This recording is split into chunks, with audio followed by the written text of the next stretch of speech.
She wants me to pound the gavel so she knows when to hit start. Then you should probably gavel so it shows on the start. Yeah. All right, so we're here for the 9 o'clock meeting, and it's a United States Forest Service update with Carol Johnson of Superior and Erin Phelps of the 9 Mile. Thank you for coming. You bet. Thank you for having us here.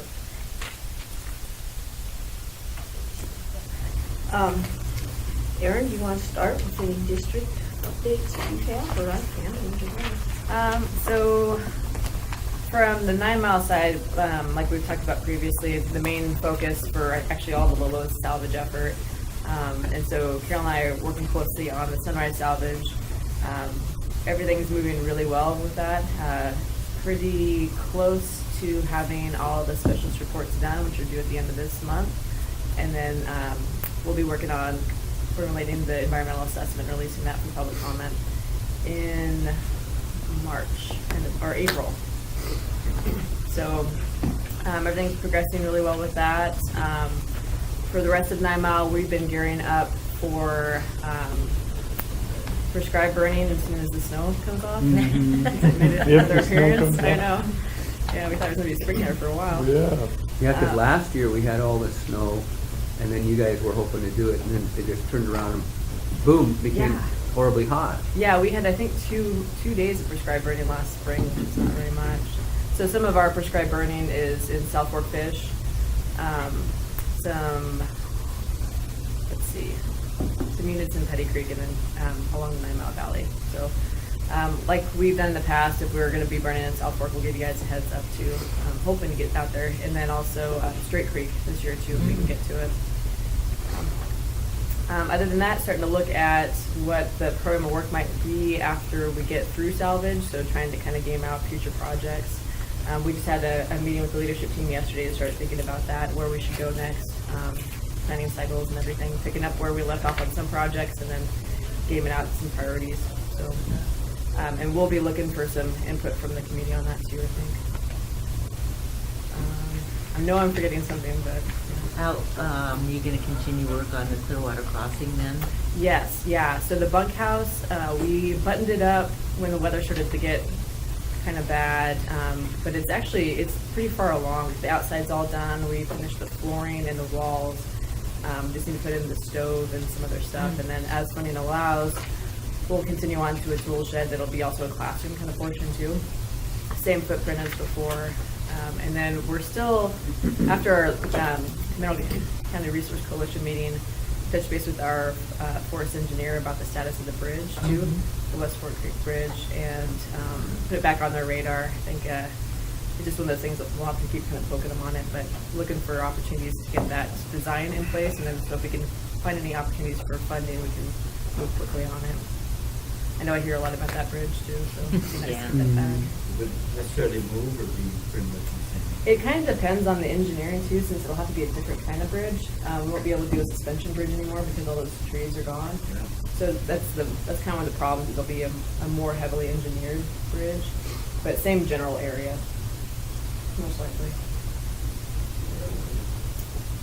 That, well, we have another one coming up. What do we call that meeting that we were all at the Lolo with that whole group that, and remember we were talking about percentage of salvage. Was the outcome, where did the dust settle on maybe the amount of acreage you're going to try to salvage from the fire? So not a numbers person. Or did it go up or stay the same? Or I think so. Rice Ridge they're working on their alternatives now too. Specifically our. Oh, on Sunrise? Yeah. So we have 2 action alternatives that we're analyzing, and one of them is more in response to public comment about some additional acres. A lot of areas pointed out by IFG, and so that alternative takes into account more of those acres. And then the other action alternatives, the proposed action but slightly modified based on some internal and external comments too. So, yeah. I can't remember the additional acres. I think it's still... Since we haven't decided on it yet, I don't know. No, between the alternatives, but yeah. Because the one proposed that day is meaning something like 2,800 or 3,000. That's proposed action. And then I think somebody in there was a little bit reluctant to go too much because of the lawsuit possibilities and all that. So I didn't know if they decided they could bump it up a little bit without that fear coming in, or just gonna gamble and go for it. Well, I think it's also a little bit related to kind of those trade-offs too, like the cream of the crop versus some areas that might be kind of marginal, and whether industry is going to be willing to take some of that stuff or not. So that's where the comments really came in handy during scoping to help kind of flesh out some of that. So really good comments from the public and some additional areas added based on those comments too. Okay. You get into the discussion over on the Idaho side on some of that road list, the meeting you went to. Oh, the Nez Perce Clearwater Enforcement. Erin was there. Yeah. Are you in on any feedback from this side of the border? Yeah, so that was a really good meeting to attend. I found it really interesting, the different groups that came in to that meeting. There was over 50 some odd people, I think, in that breakout group. So we're in coordination and communication with the Nez Perce Clearwater, but I mean, because what they do will inevitably influence what we can do on our side too. But I think, I haven't seen any kind of report out from that meeting. I'm hoping that we get something. There were two county commissioners from Idaho. That's right. They were different counties. One was Idaho County, one was Clearwater. And I guess I'll ask you, they thought it was odd. Is it common to have a meeting like that in another state, out of the county and out of the state and out of the forest, actually? Yeah, I don't know if they were requested to do that or if it was just something that they thought would be wise. I'm really glad they did, because there's a lot of interest on that side too. And so that was kind of the benefit is, a lot of the comments were more on the Montana side, on Carol and I's districts, but so I think it's good for them to hear that concern and that interest on our side too, even though they can't make a decision on that part of it. But so they understand where we're coming from when we join in on the conversation. But yeah, I don't think we have a date yet for our forest plan revision, but we're a little ways out, especially now salvage kind of bumped up in priority. So they'll have a decision on theirs before I think we kick ours off. Well, we're such a main portal going in access there that. that, it's really important. Whatever happens there really affects traffic on this side. But a little I've checked on that, it appeared to me that there were some portions of the state line road that physically, technically are on the Idaho side, but they're proposing wilderness. They're gonna put holes in that state line road and cut off sections of it. That isn't gonna work. Yeah, I think there's quite a bit more discussion analysis to be done for sure. And that was what was kind of nice about it, was that they weren't really like presenting like, here's our alternative. It was just like a really good information gathering. So I'm curious to see what they come up with alternatives based on that feedback, because I think and Roman did a good job of this too, representing the different concerns, so that they should come up with probably a good number of alternatives that look at different options. And some of the snowmobile groups had actual like places delineated, and some of those were on the low, but like some solutions for alternatives, which I thought was really interesting and probably really helpful. So Erin, one other thing that maybe you could update. Erin was just over at Helena, spent a week there with Jesse Kerpius, who's the fire management officer from Missoula Ranger District, and Jim Ward, who's our FMO in fire hire, and maybe you could just give a little update on how that works and, Sure. and what was accomplished. So I can't remember how many years ago, do you guys know that term, fire hire? I do not. Okay, so it's a collective hiring event for permanent positions in fire in the Forest Service. And basically it's an attempt to be more efficient and more fair across the agency. And so each region puts it on.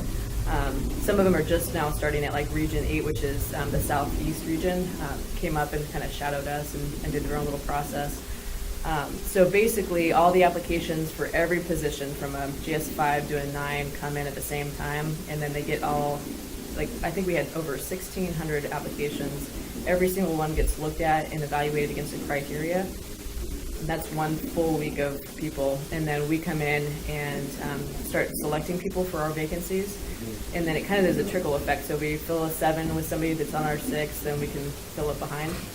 Anyway, So total, the Lolo went into there with 6 vacant positions all across the forest. And we ended up filling 16 positions because of backfills where people get positions elsewhere, like off forest, or they get promoted kind of within the forest.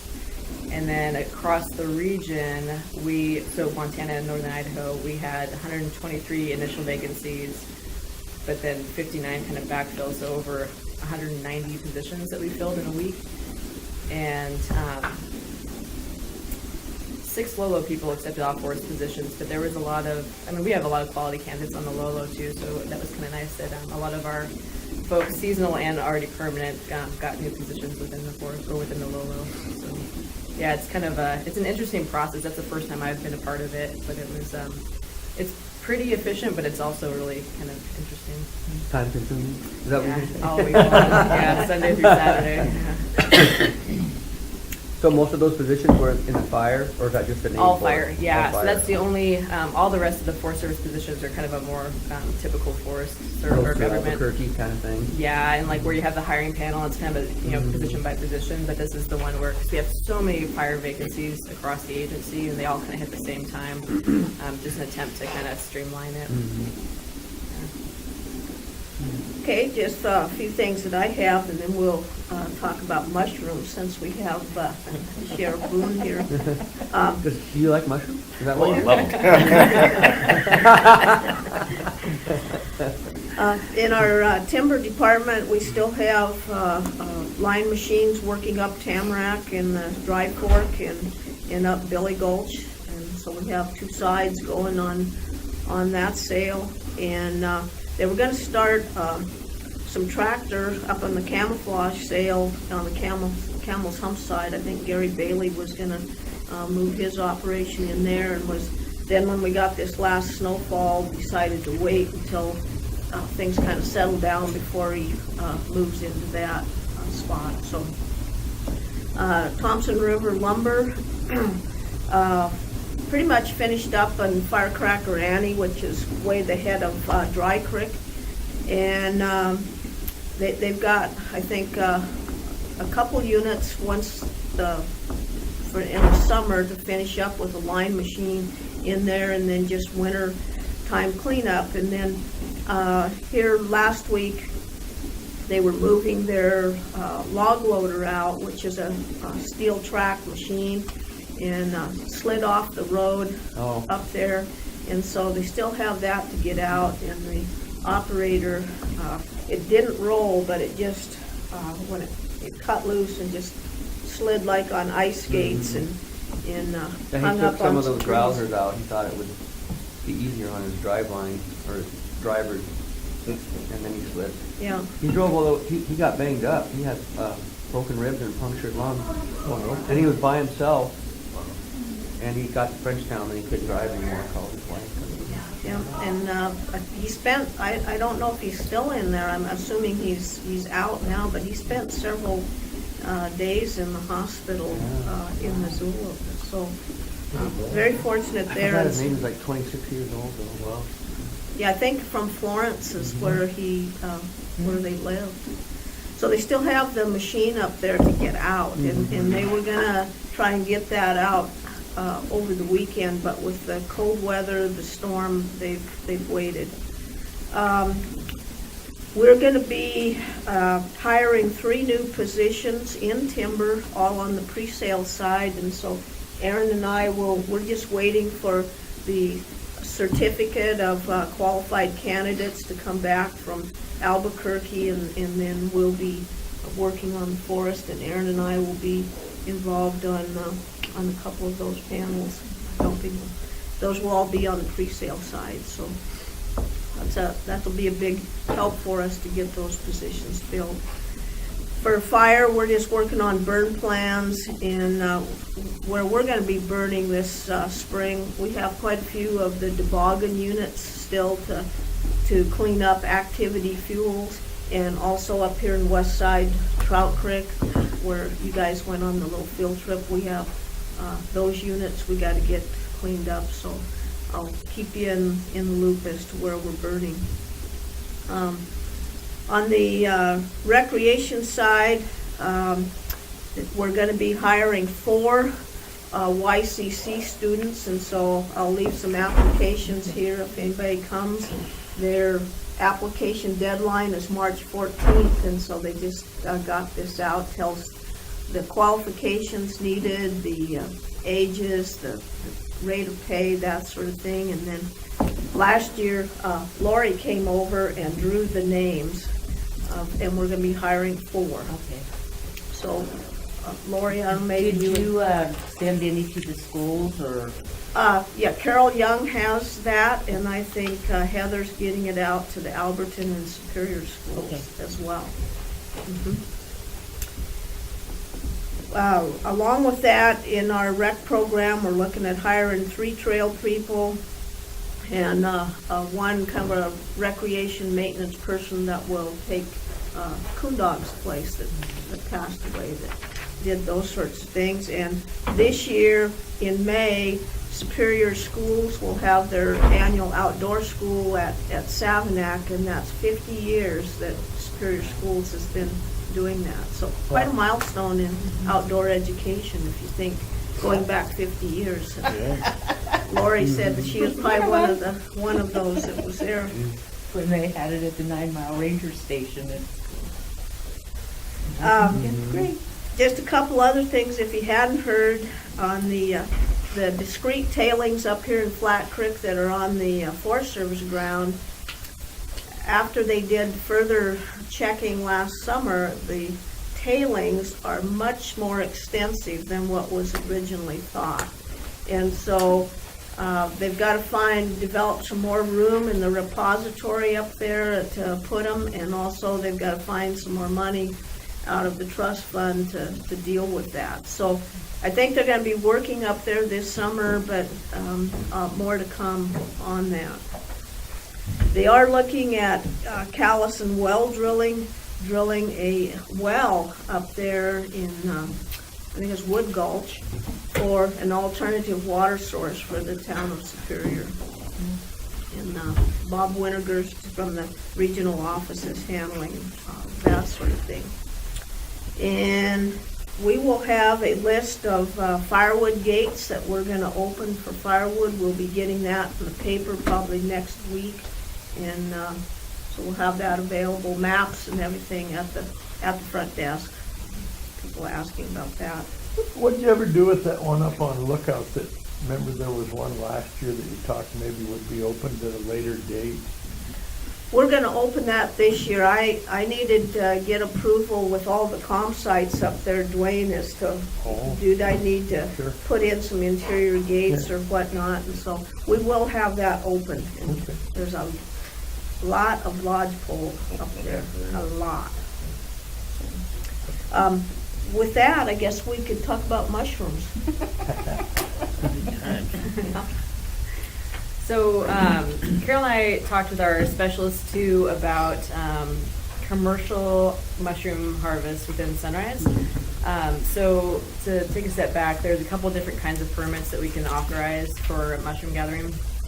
There's a incidental use, which is you don't actually necessarily have to have a permit, it's just like you can just kind of go out and gather, let me look at my notes again, how many? Up to 5 gallons a year, and you have to cut the mushrooms in half. And then there's a couple different kinds of personal use permits. There's 5 to 20 gallons, which can be free, and then there's above 20 gallons, which there's a charge to that one too, up to 5 gallons a day. And then there's commercial. And commercial has all these kinds of other little parameters on it too. So anyway, long story short, there's some trade-offs of allowing commercial use within a fire salvage area. And we've been trying to talk through that. We mentioned it, I think, with Lori a few different times about some of the things that are on our radars about how to manage it, because you plan for the worst, and worst case scenario, or best case, I guess how you look at it, is we could get a lot of interest in Sunrise because it's pretty easy to access. There's, infrastructure Superior's right there too, so there's an easy town. And there's a road system that's, and it's not so wilderness. So there's commercial pickers usually come from outside the area, from what I understand, more like the Oregon and Washington side, and they can bring a lot of people. And so the main impacts aren't necessarily with people picking out there, it's the social social economic concerns, so, and law enforcement.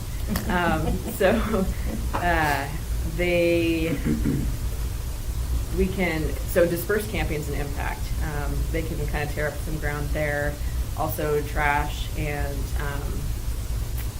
well, trash is a big one. And then if there's buy-in stations, that's a different kind of permit too. And if those are on the national forest or outside the national forest, those can cause an impact on the natural resources. And then I've heard stories of like, because it can be hundreds of people, they can come in, and once they get paid for the mushrooms, they can come in and kind of clear out grocery stores, which for the more remote areas, that's kind of a concern. Since there's a kind of a dispersed amount of cities in this area, maybe it's less of a concern because they could always run into Missoula or over to Coeur d'Alene or something. But anyway, so we wanted to talk with you guys about what we're looking at, see what kind of concerns you guys know of from the community, from you guys yourselves, and if you have any experience with that.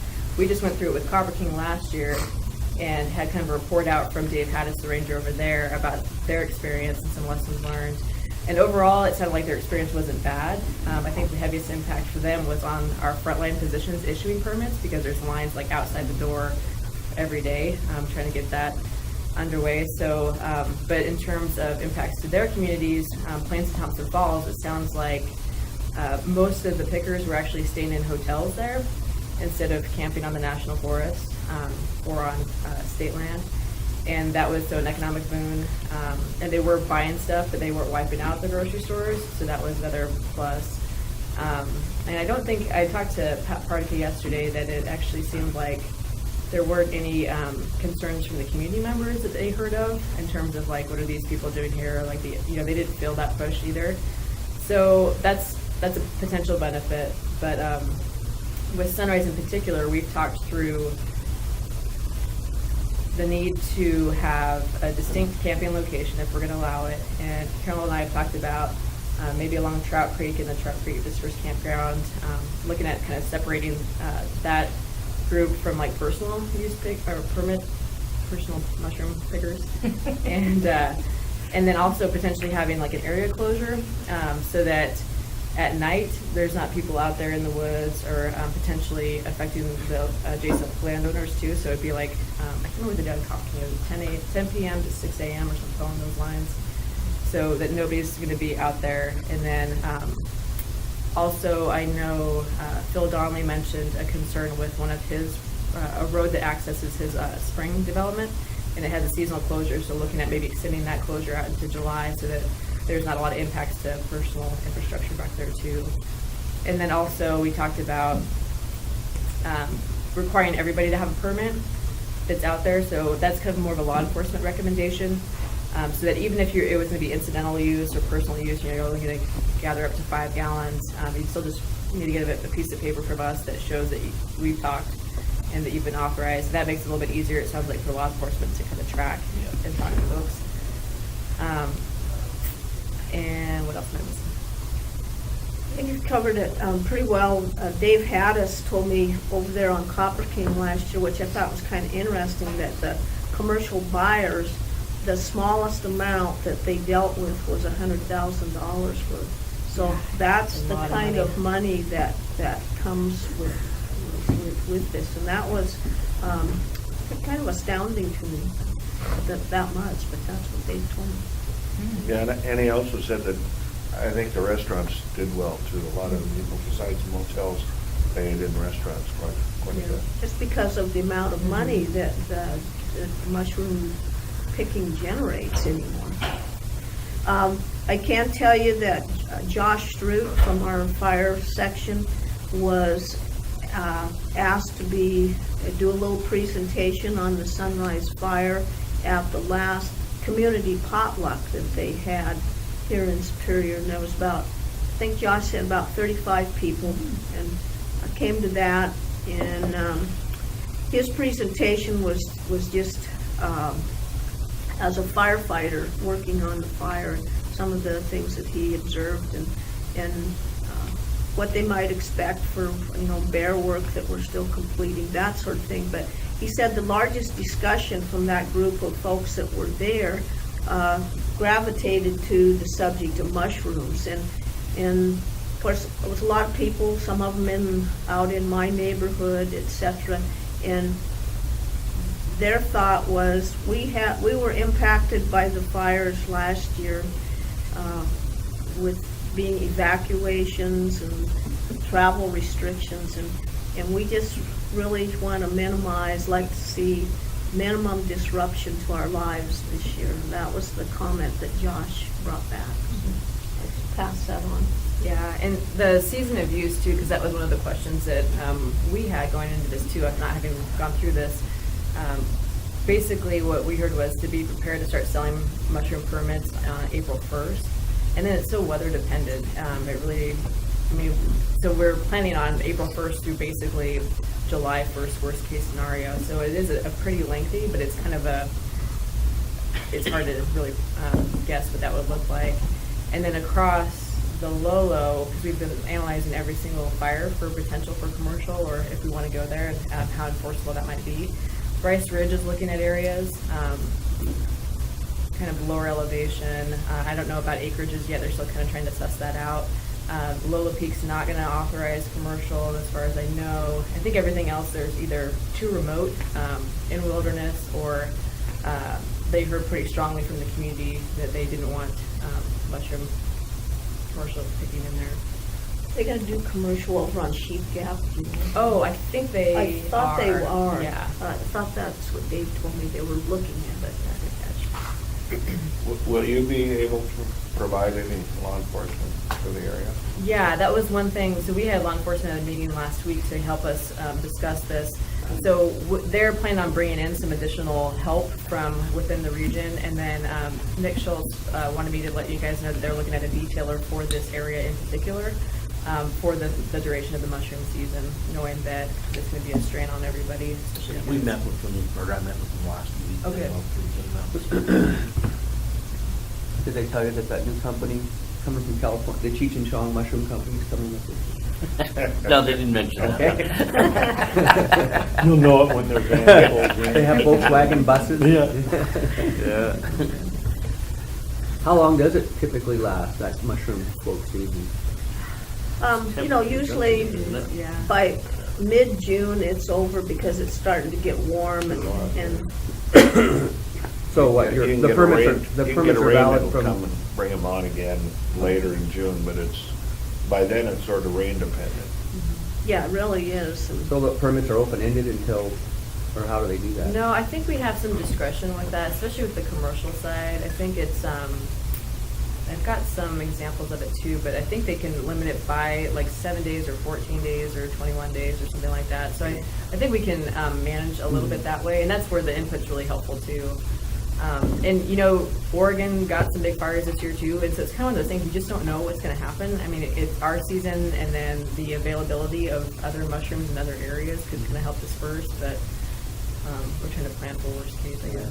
But that's easy pickings there. Yeah. Yeah, Sunrise to here. exactly. Yeah.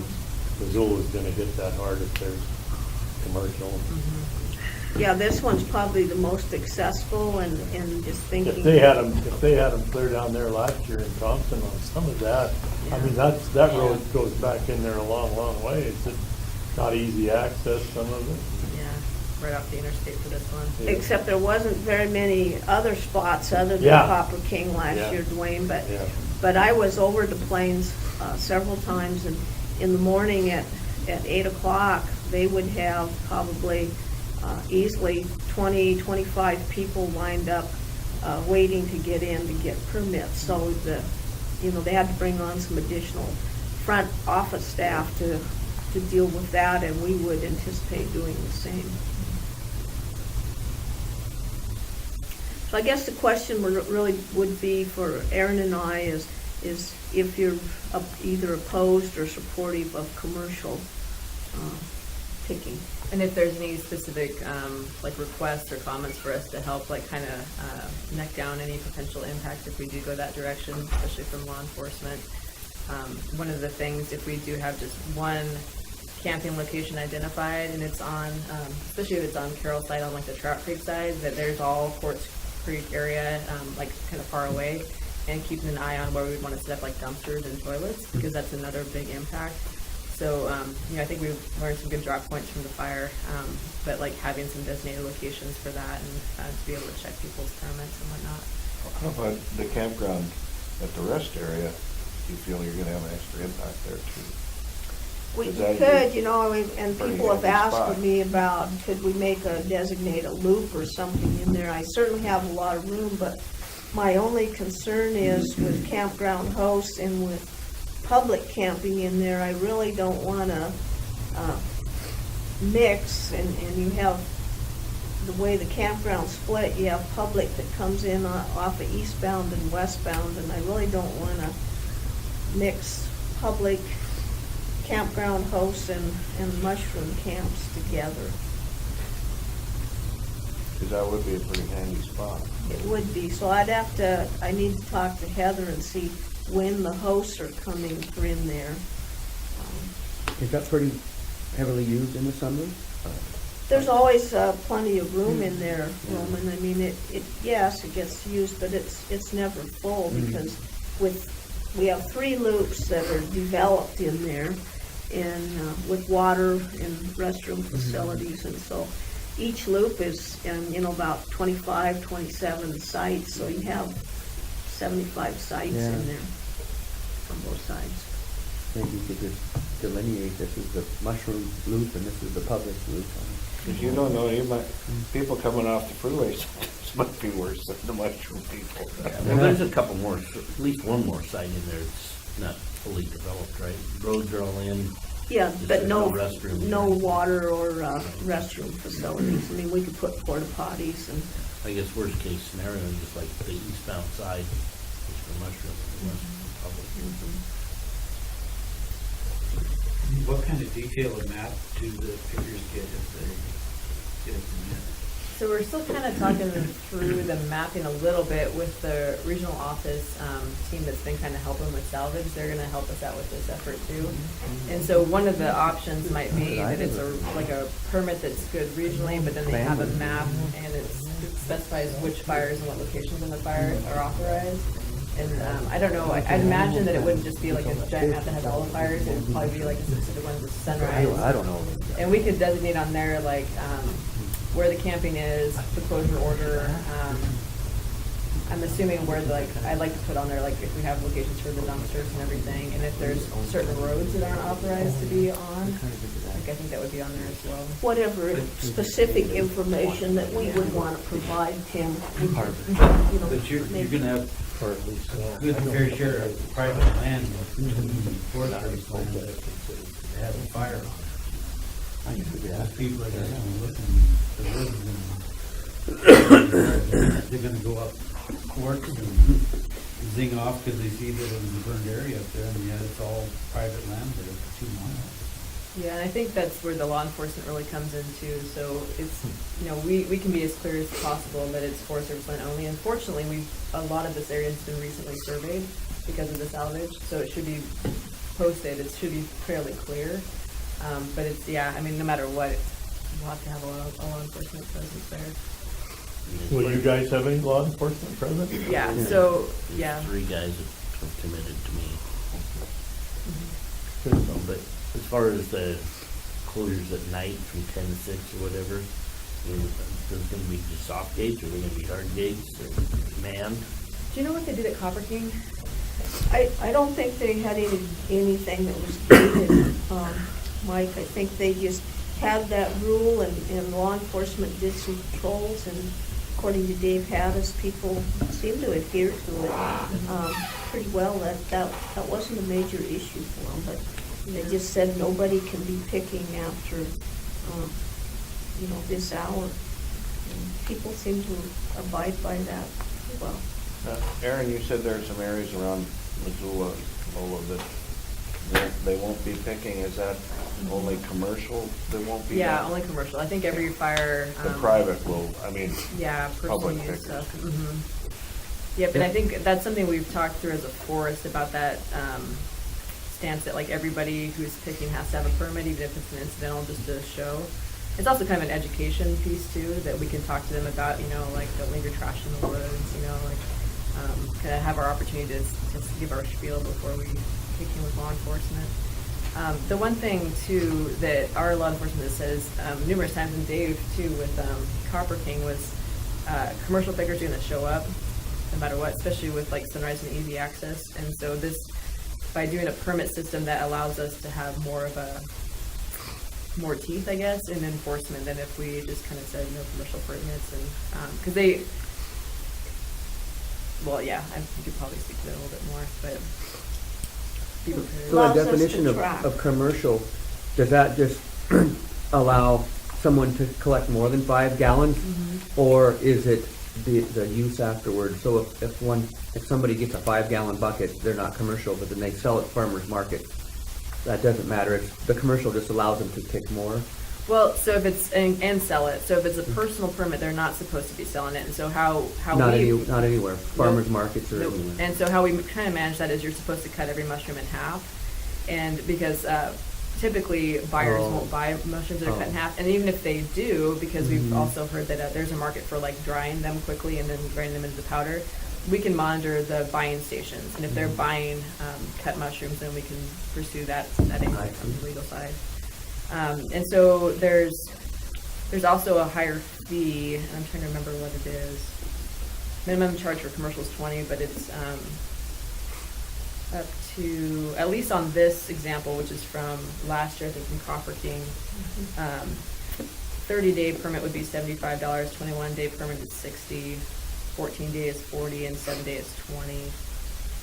A maximum charge of the season permit, which is $100 and 250 pounds. So, but I think that there's some more discussion about some of those, like if we want to keep doing those daily kind of breakdowns, or if we have some wiggle room there too. So their fee is based on the number of days, not the number of gallons of Well, it mushrooms? looks like there's a day, and then there's also a max gallon or weight Okay. associated with that too. So it's anywhere from, it looks like $50 for a 7-day to that season permit, which is 250 pounds. Oh, okay. There's really no way to monitor. Yeah, I think, Yeah. that's- And the money goes to New Mexico? No, it comes right back to the forest. And so that's one nice thing about it too. So we have some forest dollars that have been kind of held in trust. So we can use those to help fund law enforcement, the dumpsters, the toilets, that kind of thing. And so like Copper King took out, how much did they use last year? I want to say they used like maybe $28,000 just in support, like frontliner support, the permit buying, all that stuff, and they recouped basically the same amount. So that's one nice thing about it for us, at least too, that like we don't have to spend other appropriated dollars to help kind of manage this effort. Do you have any discretion, like making commercial permits $5,000? I don't know that we do on the fee. Why not? I wish. Why not jack it up there so high that it disincentivize them, or you guys make some money on it? Maybe the county commissioners can add. There you go. Yeah, A local option. add a tax. local option The tax. toll road needs to go into effect. Yeah. Get there. Yeah, I think one thing too is that coordination between, we're gonna have a lot of people out there with like the timber marking, like preparing for salvage, the road work, the residual post-fire rehab, the bear work. I mean, we're gonna have a lot of people in the woods, which is actually, I think, a benefit too. That there'll be more opportunities to have contact and more, it makes a different feel to it if they see a lot of Forest Service people out there, Right. no matter what they're doing. Yeah, they don't know if it's the One thing guy I with the might- badge or not. Yep. And I know you mentioned possibly like porta potties, but down on the bottom end where they're going through the private properties, that might be something to really monitor and see whether you need to bring some into those spots. That at the bottom of those drainages when people are driving, so they aren't running out on the private property. Yeah, Yeah. we will have to monitor that. And I know last time from experience is where, in 2000 was the last time from the fires of 2000, we had commercial picking on the Superior Ranger District, and in like where they parked their vehicles and headed up the hill to pick, whether it be at a gate or wherever, that's where the trash, a lot of the trash was, fast food wrappers, and that was just kicked out. And so we had to monitor that and keep that picked up, and that would be a benefit with our timber marking crews and whatnot in there, is they come across that, they can get that picked up and bring it out with them as much as we can. It's not without a workload, that's for sure, and then, you know, one of the issues that we had the last time was just the language barriers. And, you know, trying to explain, and we have the ability at our front offices now to, there's a number our front desk people can call and have an interpreter, and we have a variety of languages that we can provide interpretation so we can communicate that we didn't used to have. At least in the office.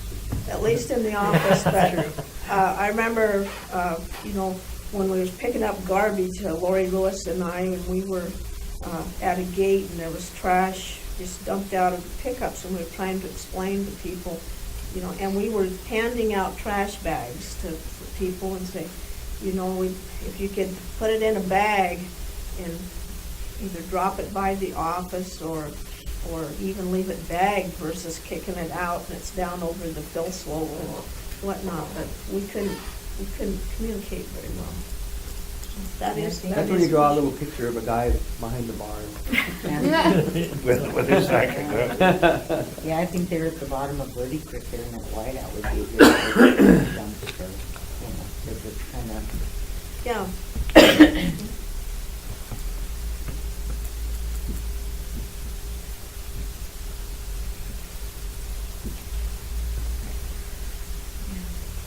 Maybe dumpster and probably a couple porta potties right there as well.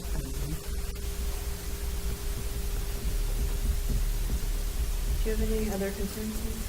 No, I mean, me and Hancock and Nick, we kind of hammered over it the other day. Chatted about it for about an hour, so. I think on our side, we've pretty much got it solved for the most part. I mean, the only issue we'll have is when we're out there, you know, we can't obviously write federal citations. So we'll have to try to figure out which one to coincide on our side. Yeah, you'll have the bottom, the private land issues to deal with. Probably enough of those. Oh, yeah, I'm sure. Yeah, my office gets called about sanitation and then pass them on. Please, yeah, please do, Tim. Won't be necessarily Well, let us know, because if we're seeing reoccurring spots, and, you know, maybe we need to add some more even dumpsters, porta potties, and get them in some different spots. been quite a while, but sanitarian up in Lieu down here, that's something the situation up there. Like you said, all 9 years, but after the second week, everybody was armed. Really, everybody was telling me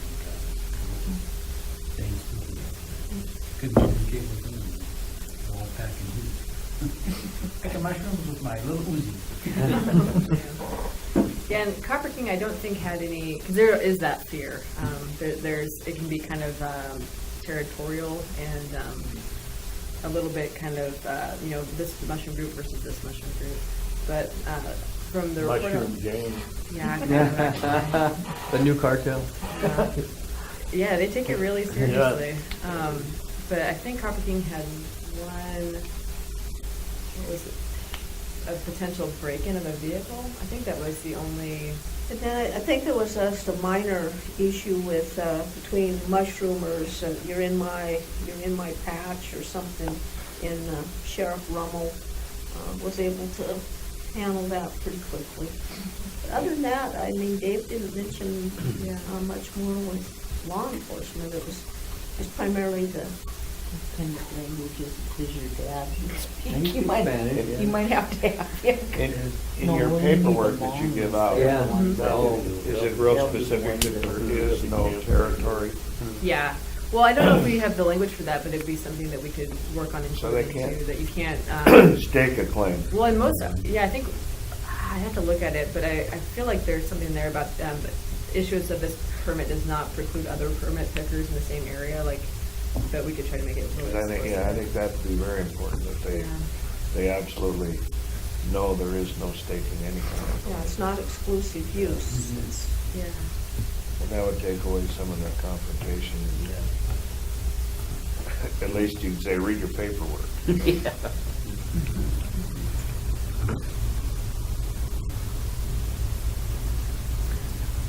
anything else?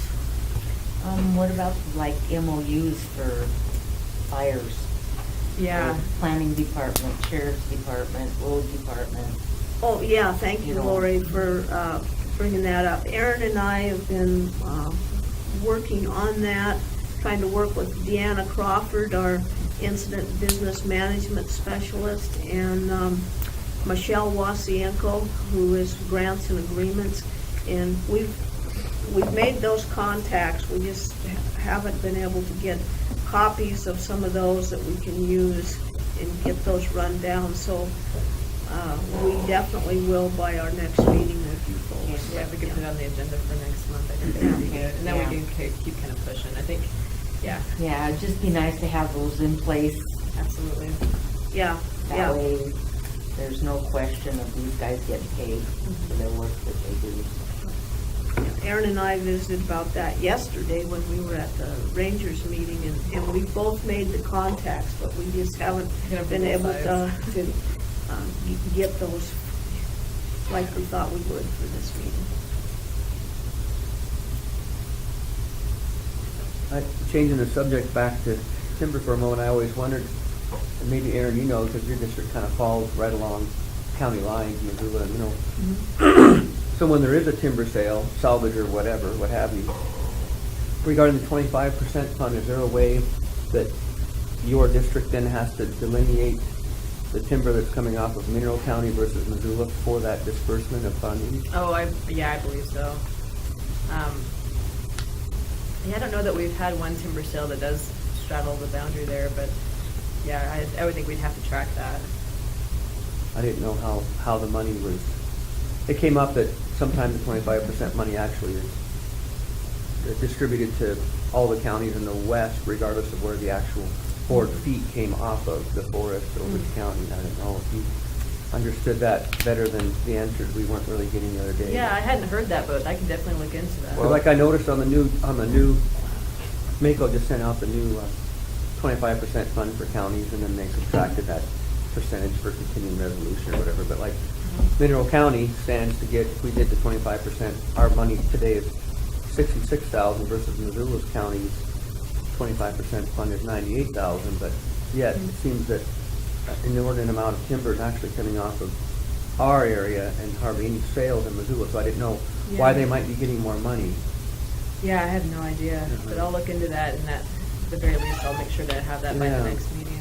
You know, something that I think might be really helpful, because there's so many questions here in the county and with the collaborative group, might be, Erin, is if we could invite Jerry Drury from the regional office. He's the person, he's our specialist with that. To have him come out to a collaborative meeting and really explain that, and that way everybody's hearing it firsthand, can ask questions. I think that would really be helpful. It sounded like Willie had talked to him last week, and he didn't quite have all those answers either on how that split came about. But I think if Jerry could, because he deals No, directly. I'm saying Willie talked to Jerry last week. But I say Jerry, Jerry, right. if he has questions, he goes directly to the Washington Right, office. and he may have, after talking with Willie too, he may be digging in, which would be a great thing. Yeah, and Willie had asked me to check, since the money comes to the state first and then back out to the counties. And so what I found out was that it goes to the Department of Administration. And when I asked the question, how do they distribute? They distribute it by the direction they get from the forest. So they don't check in, Montana State doesn't check into it by counties.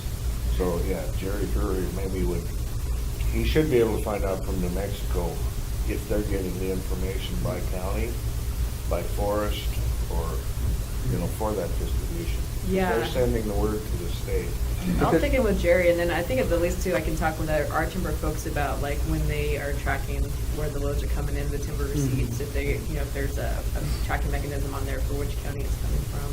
Because when they did the secure rural school thing, I believe that was all figured out county by county, how much volume Yeah. Mineral County Yeah, it did, how was. much. Mhm. You're Yeah, right. so why wouldn't the 25% be figured?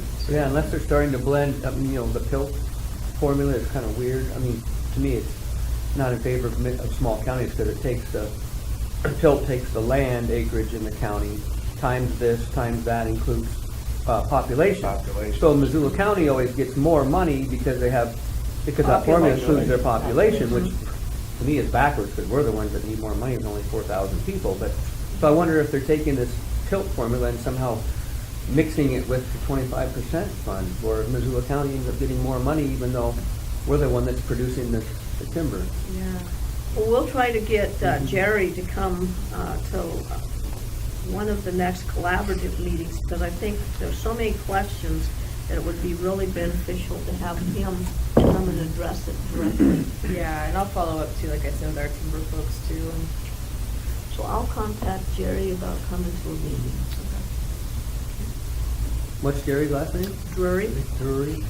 Yeah, and if he can come on with as much information about the 25% Yeah. as possible. And he's also very versed with secure rural schools, so if anybody has questions about that, that is also under him. I know that Greg Chilcott and Todd Devlin are working on the formula. Changing that, yeah. Changing that formula so that the smaller counties are, A little more rewarding. yeah. Because you're right, Roman, that's where it's needed. Yeah. You know. Well, I mean, I know that in defense of Missoula County, they do have, because they do have more people, I suppose they have more burden on their services. However, they have more tax base all the way around. Box stores to income tax to every property tax, so we could use more of our own production of timber, that's for sure. But I think even like comparing us to Sanders County, doesn't Sanders County get considerably more secure rural schools money? Yeah, Yeah. 'cause they have 15,000 people. Yeah, again, based on population. Mhm. And timber output. yeah, good question. Okay, so maybe we could schedule when we meet with you, while we're here, we could set a March date.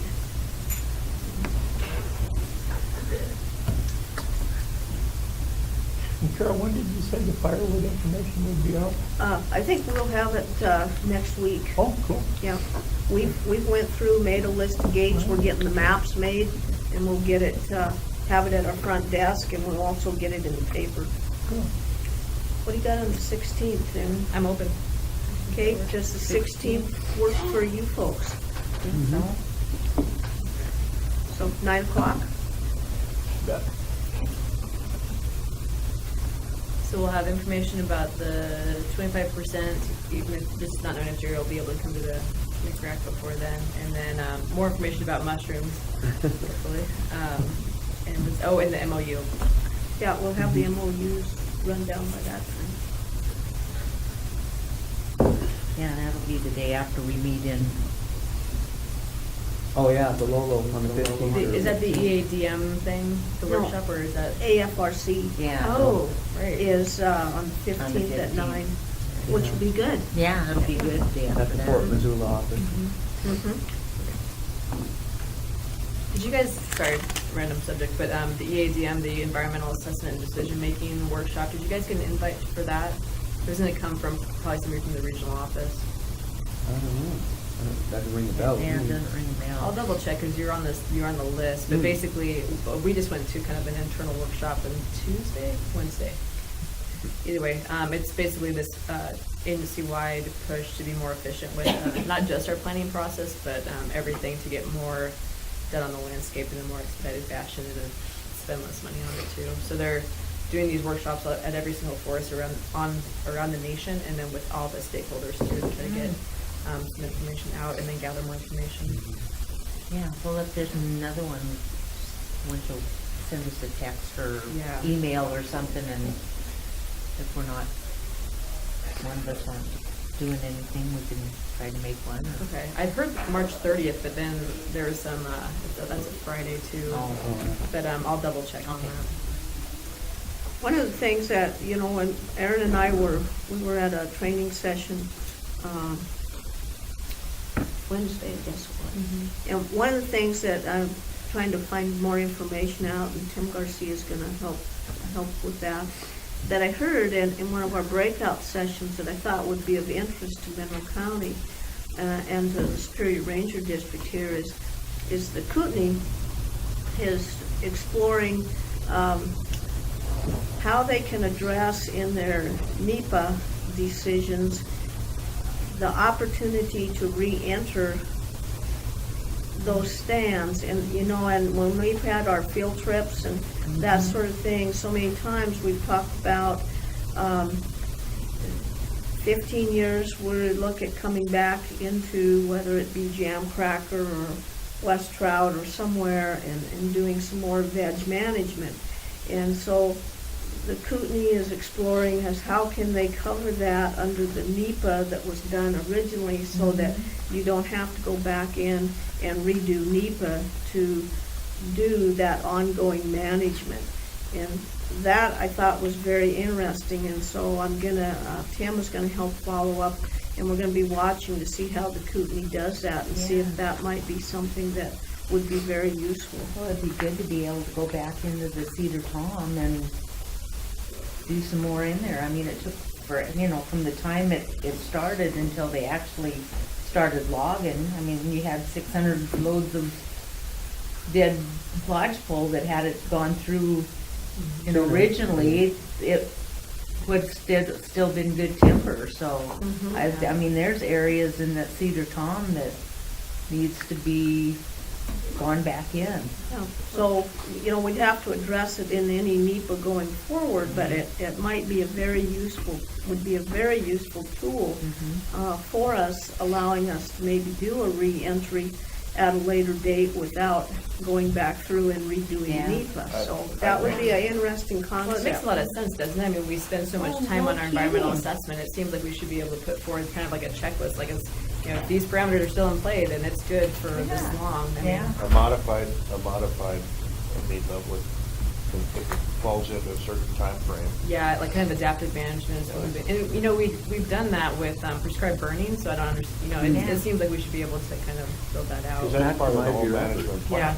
Yeah. It is. The NEPA that you do, even at the time when you're doing that NEPA, it's a consideration for the future, so why shouldn't it apply? So we're going to be following up on that, because that would be very useful for us. Okay. Well, thank you guys. All right.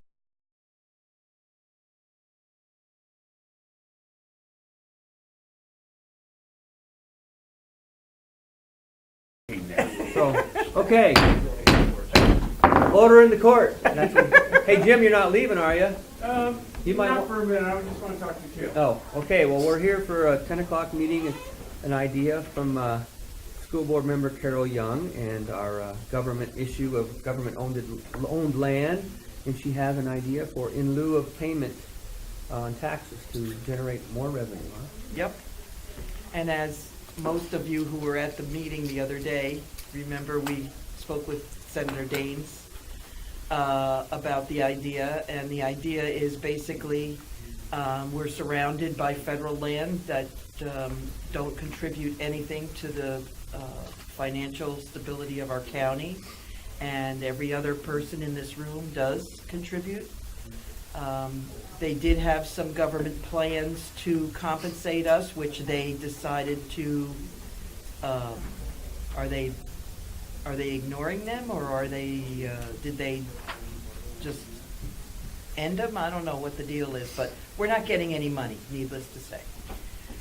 So, since the plan that they had to compensate us was called payment in lieu of taxes, and there are no payments coming, my idea is to revert to the other side of that, which is the tax. So I contacted Deb Reisman at Montana Department of Revenue, and she did the numbers for me. Now, I'm not, I know there's some math involved. So, I'm trying to get these numbers in my head, wrap my head around them. I have 640,000 acres, right? Times, and their value that they assessed it at was $461.75 per acre, which is 295,000, or is that million? I believe that. Yeah. That's That'd be million. million. Gotta be. That'd be Two, million. it has to be, right? How many acres? You didn't tell us how many acres? Yes, 640,000, well, 138 acres. 640,000. 183 acres, How much is 640,000. it per acre? And $461.75 per acre. Who has a calculator? 295 million, Yeah. 284,000. 295 million? Yeah. Yes. Okay, assessed value. And they pay us zero. So, according to the Department of Revenue's calculation, it's that 295, which I'll cut off the rest, minus 98 million, I guess, for a legislative phase-in exemption. So that leaves 196 million for a phased-in value. And if anybody really understands taxes, they might want to chime in what that means exactly. So it's 196 and change million times 0.37% for the tax rate, which leaves us with 728,000 taxable value, times 0.611, which is the average mill levy of districts without fire, which I guess we are. The forest ones especially would be without Yeah, fire. forested They land. wouldn't have a fire. Okay. They don't have a St. Regis Fire Local District or a. And so that leaves, I guess, a property tax bill of $445,337. Almost $500,000. Almost $500,000 of new revenue that did not exist before. That's not taking away anything else that you get normally, which I don't know how much the county gets generates in tax revenue for our operation.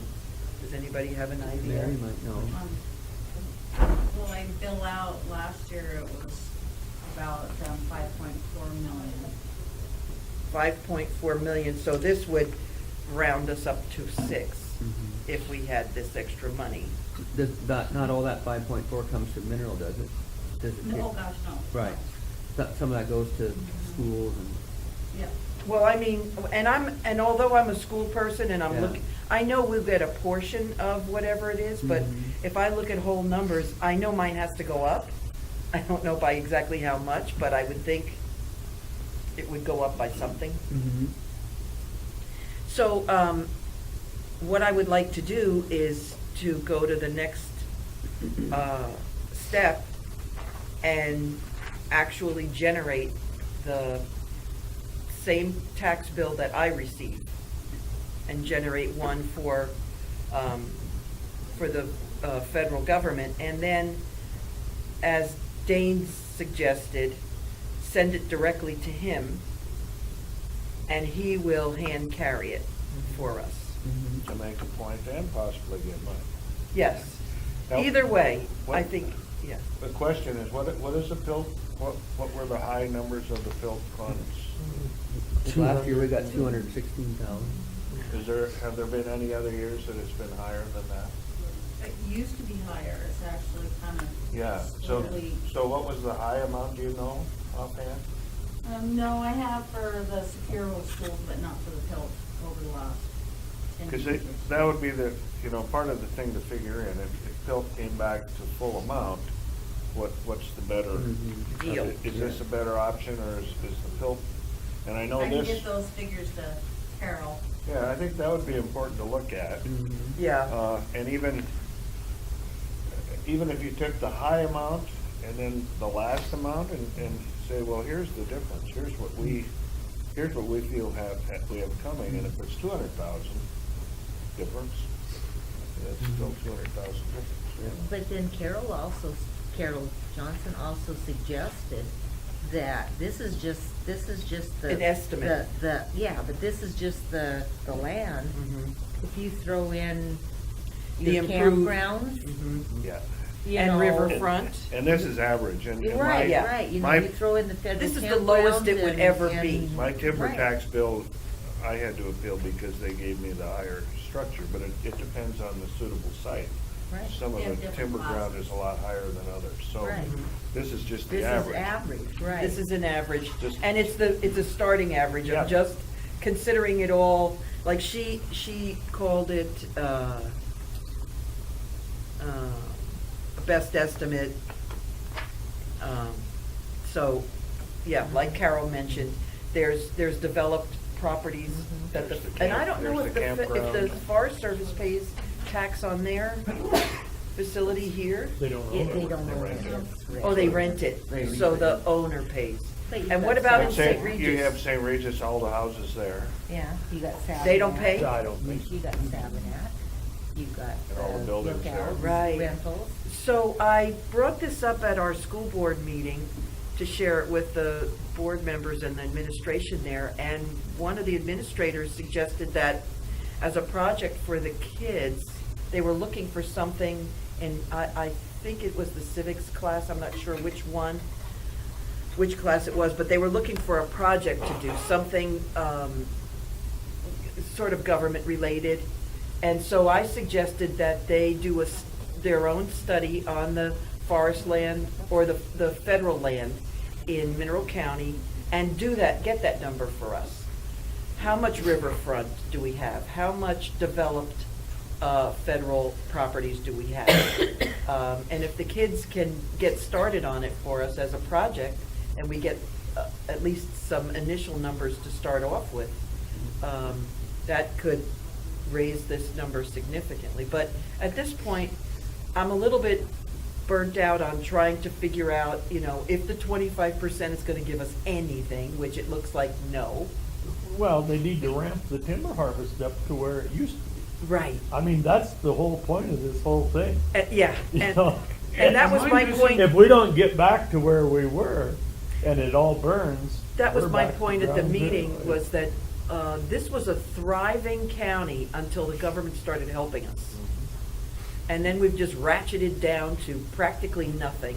The jail is closed. I mean, I don't need to preach to the choir here, but and you sit there and you wait for the handouts. And you're begging. Survive, You're- just to survive. yeah, just to Am beg I that missing for what? something? Is the county proposing to build the Forest Service? No.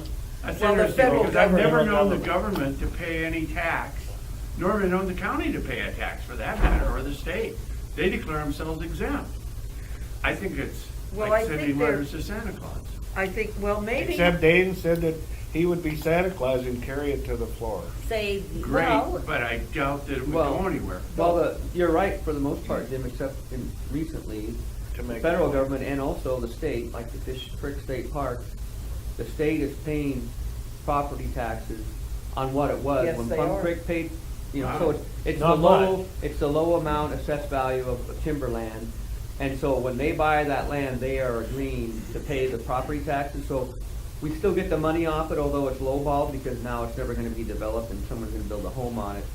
But so, similarly, the Forest Service, they give us payment in lieu of taxes. Right. So Right. they are If you- willing to pay us for all this federal real estate to some degree. So all we're doing is trying to get them, if they're gonna drop PILT, then go, okay, well, along those guidelines, we're gonna ask you to pay a tax There is some bill. logging this year, a fair amount here.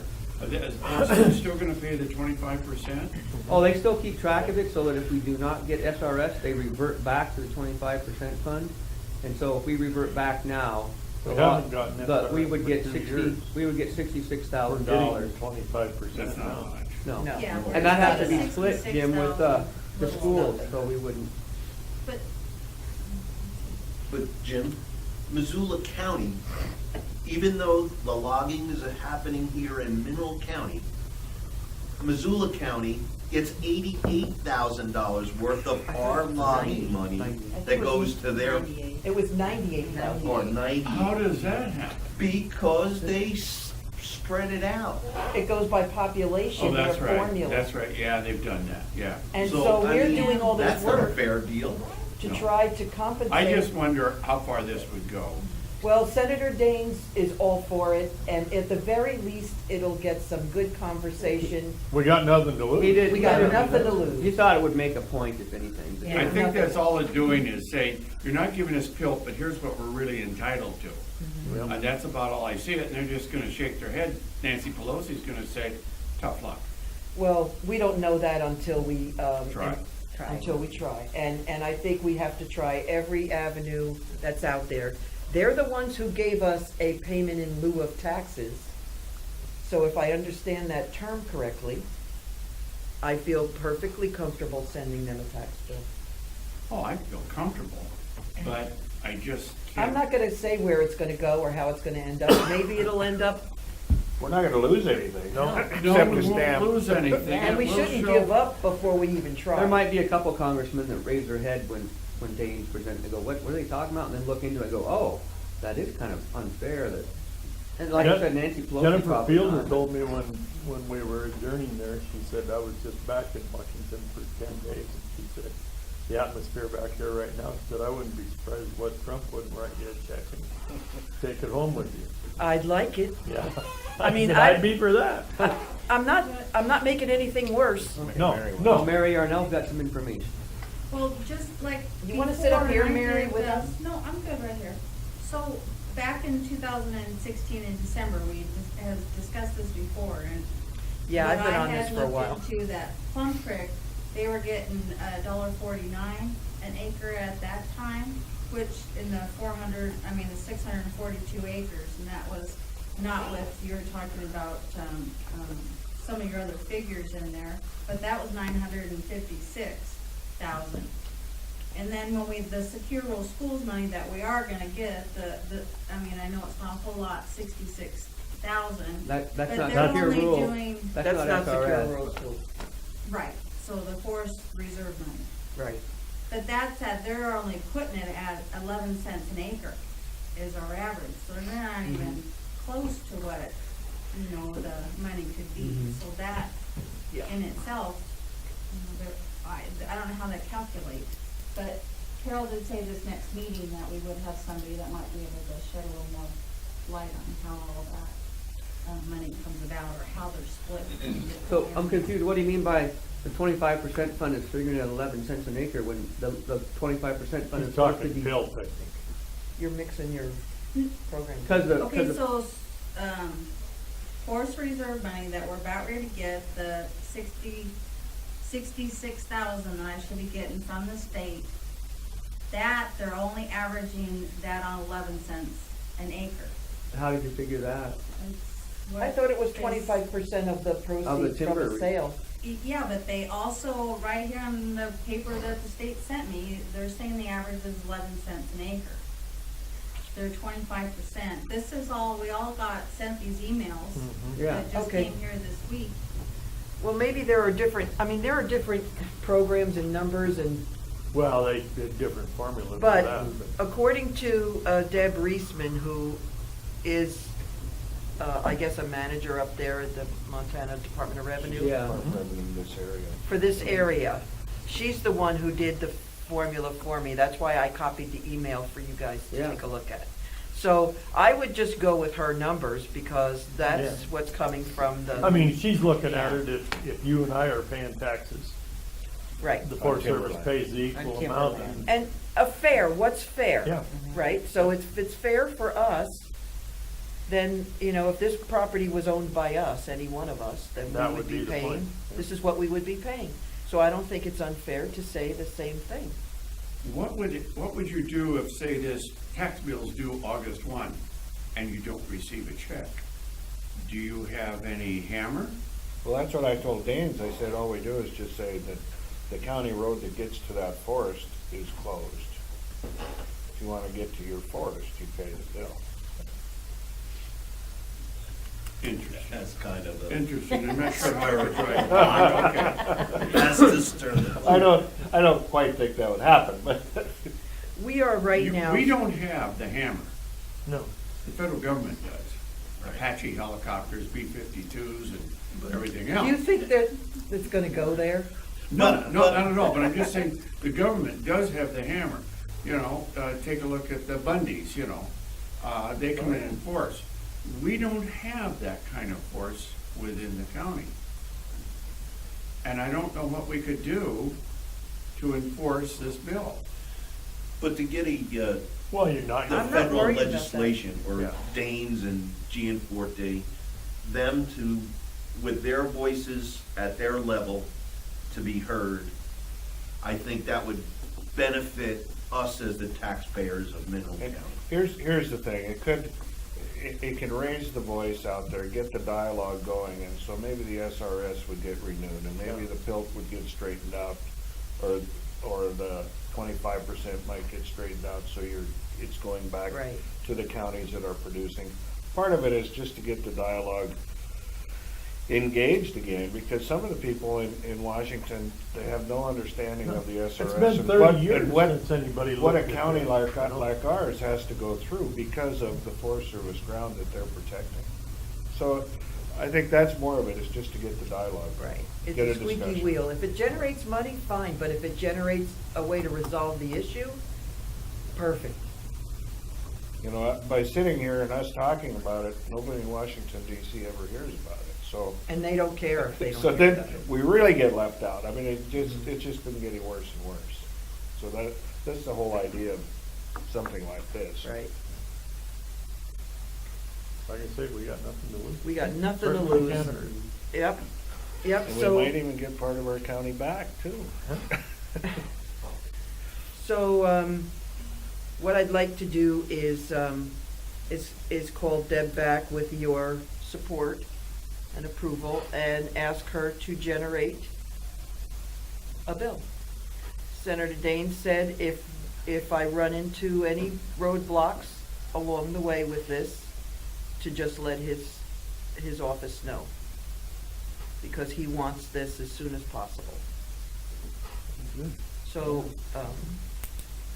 I don't know if you have to give me your papal blessing or whatever. I give you my And here's the other take on it now, saying the developable land or the developed land with the campground or whatever, as tax bills come out, a lot of times they don't have a house on it. They don't have, you know, that changes. So even if we send them a bill just for the forested land, that's not to say that, Department of Revenue would go out and say, well, we should have charged you riverfront, we can change it next time. Right. So this would be one simple cut and dried Just bill. the beginning. And could be added on to Just later. opening the window. What Right. if the government says, we don't own that land, the state does, we administer it? That's not the case though. Do we have any sort of thing upstairs that says Federal who owns land, the land? yes. If Tim We're was not here. part of the Louisiana Purchase. That's up to the east side of the slope. It's my understanding that originally, when Montana became a territory, that the land was Montana's, but the Montana turned over administration of it to the federal government. Supposing they say, we're just an administrator and we don't own the land, the state does. I'd like to see him say that. Okay? I would like that, because then that changes everything, because the state does a much, much better job of managing the forest than the federals do. I totally agree. I just wondered, who owns the land? Then our And- tax bill and would go to the state, that's Our all. tax bill would go to the state, or they would work out with us a better deal for managing the land, and part of the big benefit would be, or I might even be the biggest benefit, is that if it's under state ownership, equal access to justice money does not apply. So they won't get paid for suing the Forest Service. Environmental groups won't get paid for suing the Forest Service, because they don't get paid for suing the state, which is why they don't sue the state. They get paid for suing the feds, And so they pursue that with boilerplate lawsuits that just give them a way to make a living. True. So I'm happy with that too. If I get rid of equal access to justice, I've opened up the whole county. And Carol would be happy if there was no lawsuits breathing down her neck. Just proper forest restoration and proper forest management. Well, I've always told the Forest Scientific. Service, I'm sorry, you don't own this land, you administer it. Now get the hell off my property. Well, I like that. But I'm trying to say that in a nice way with a bill. Oh,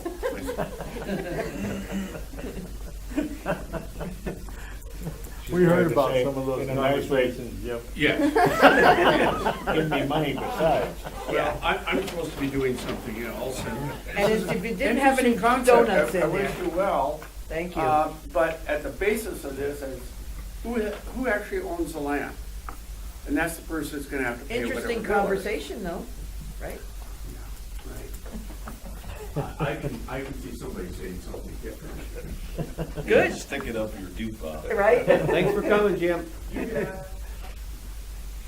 Okay, so, then, since we have it on the record that we've all discussed it and what my plan is, I'm gonna, Oh, yeah, we probably do if we end up. because you might Or- have to. Or are you gonna compose a letter, bring it back, and then we'll have a motion on it? I was going to compose a bill, and, an invoice. We know, there was a lot of confusion about saying the word bill, Right, right, right. because they think it's a bill going to Right. Congress to be signed, and it's not. It's a bill like what comes from Northwestern Energy Yeah. to your house But once a it'd month. be A tax statement. tax statement. A tax statement, yes. I'm going to ask Deb to produce a tax statement. And then we can put together a letter, or I can bring a draft of a letter, and you guys can tweak it, approve it, change it, whatever you want to do. And then I'll send it directly to Danes. I'd send it to all three. Yeah, I would Danes, Gianforte, and Tester. Yeah. Or our senior. I don't want Tester Tester is up for to re-election. knock me off of, I would say send it to, Dane said he wanted it, send it to Yeah. Danes and then ask him he to can share it redistribute with it. whoever he feels he should. Yeah, if he stuck his neck I out don't and want to said, "Do it," get he might them wanna be into the a one- measuring contest Yeah, over 'cause what I'm trying to do. He, and- he could get Just separated re-election somehow, here though. Mhm. if it goes all three, Yeah. he could get sabotaged or he could lose. Timing's credit for everything, it. right? That's right. But one other thing you might want to think about on this would be to send a copy of the letter a day or two later to Department of Revenue Montana, so Mhm. the governor knows what's happening. Yeah, Mike Caden. Not right up front and not to get Deb in any trouble either, but Right. just say, here's what Mineral County is.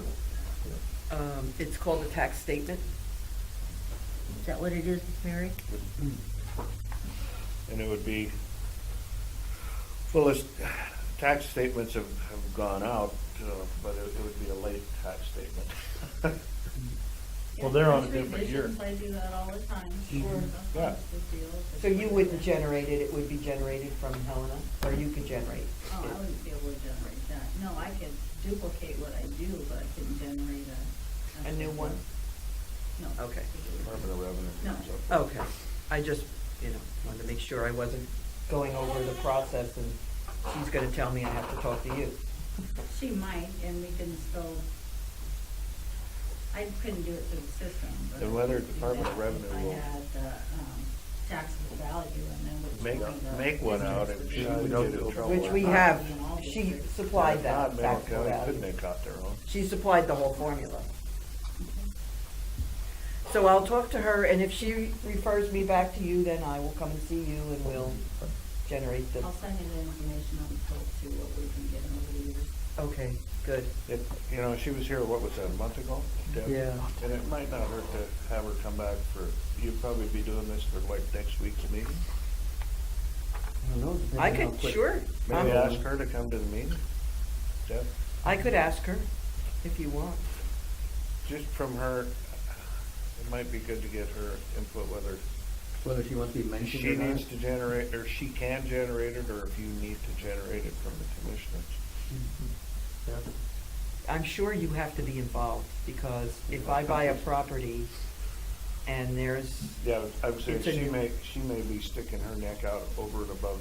yeah, her- she may be her going job. beyond her, And so it might be worth, if she feels she would like to come, you Mhm. might invite her. or I can Cindy. invite her if you would like when I call her. Yeah, and if she's unable to, we could also do the phone.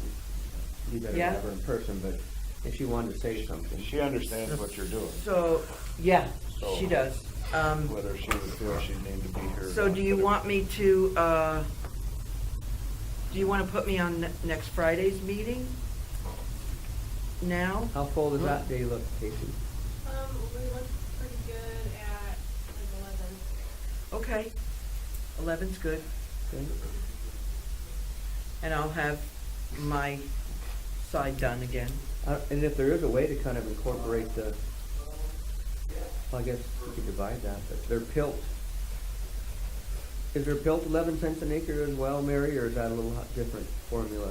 You know what that? I don't know. I guess we could take that Could you find that out for us, Mary? Possibly. I'll certainly know. For the amount of acreage, for the amount. we And that's the other thing too, whether you, like I say, you wanna split that difference. I just think it might be interesting to have that compare and contrast mentioned in your. In the draw. letter. Yeah, I mean, that's peanuts compared to what the average Joe pays around here. And I- Exactly. And I think if Danes is gonna present a bill, he needs to have all of that, those comparisons and all of that information, so he can use that in his. Yeah. Right, because the arguments will start Absolutely. about it, and if you have all of your detail from everything that's currently happening, you've got your argument laid out. Yeah, Here's get what's the- coming. Get the high year of what the high year 25% money was. Right. Before we went to. Get some of those rules. trends of it coming down and Cause it what must the have been a results are. pretty healthy amount of money. And that's part of what I see as the problem with PILT and SRS, is that it's always, when it's up for renewal, it can always be lowered, and it always is. Because bureaucrats only care about the deals they make. Yeah. If someone else made the deal, they're looking to take that money and put it to use for them.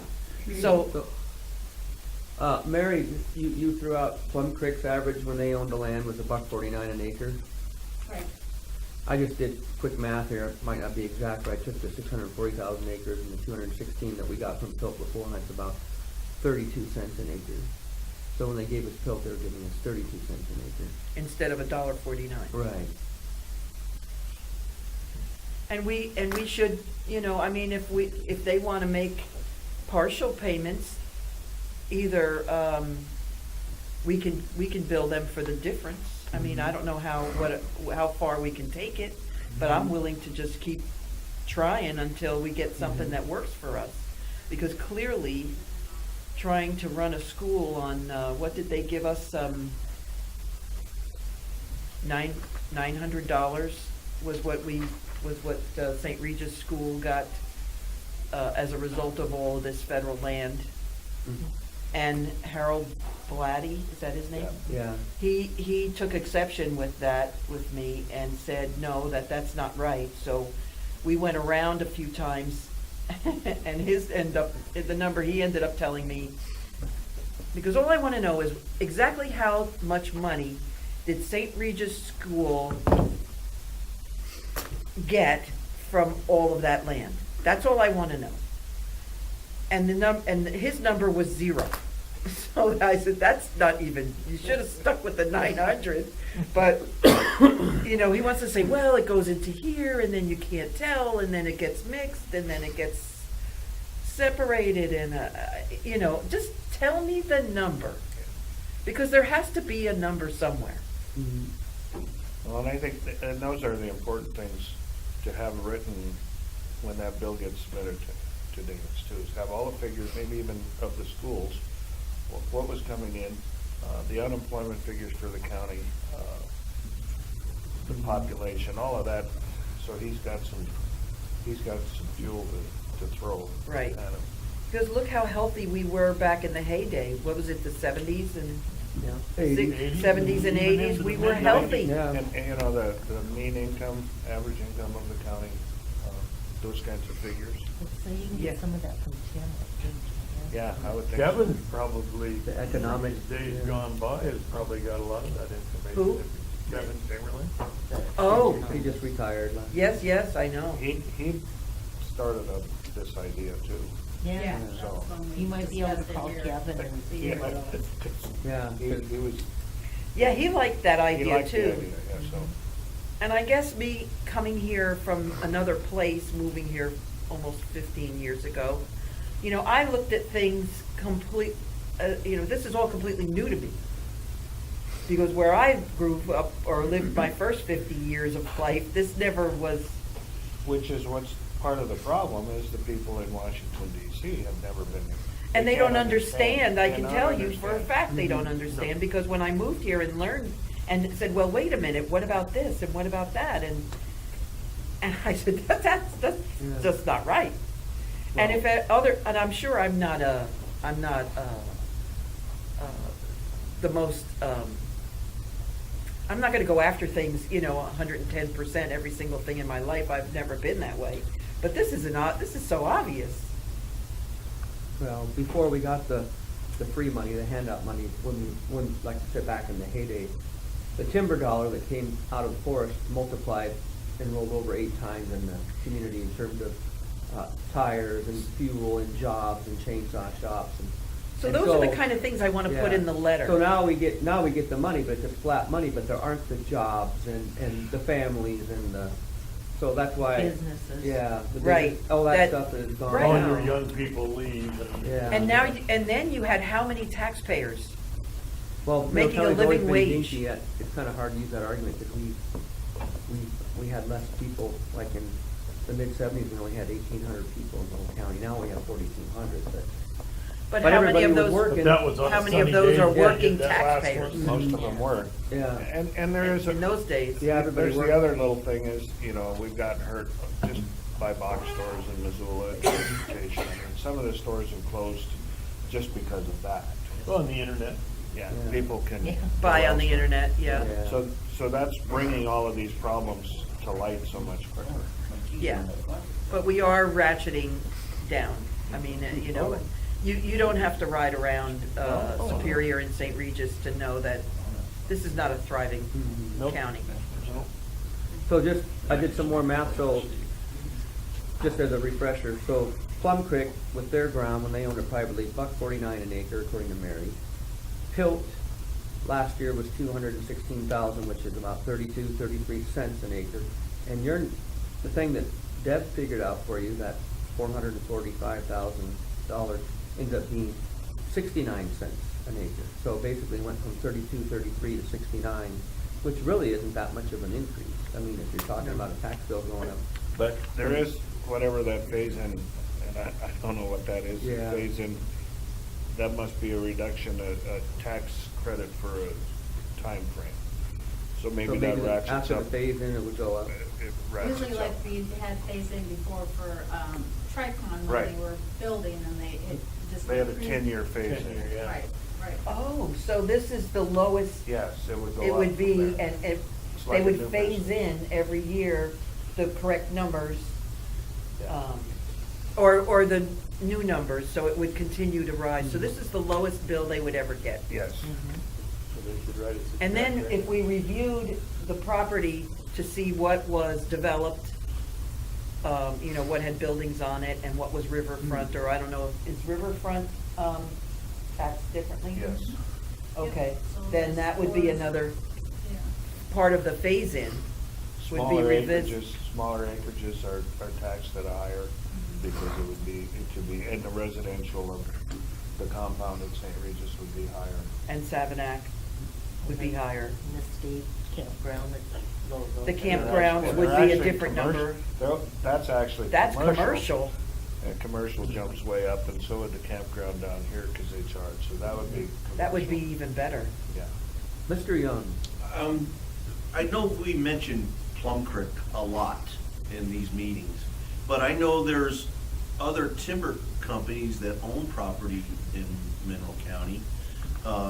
Stimson being one, you know, Weyerhaeuser has some? I mean, so are those numbers the same for them as it is for, when we mentioned Plum Creek all the Yeah, time? we're just basically talking about fat We kinda country s- forested land. Yeah, it kind of started with that because Plum Creek had so much that was actually being taxed, so it kind of gave us a starting point, since we're not taxing them, Okay, their so- average acre. So when we mentioned Plum Creek, that involves all of the, All timber comes. All Because timber that was company. when They all pay the same. state was looking at buying a good chunk of that, so we were kind of looking at how much revenue we were gonna lose from what Plum Creek was paying to what the state pays us.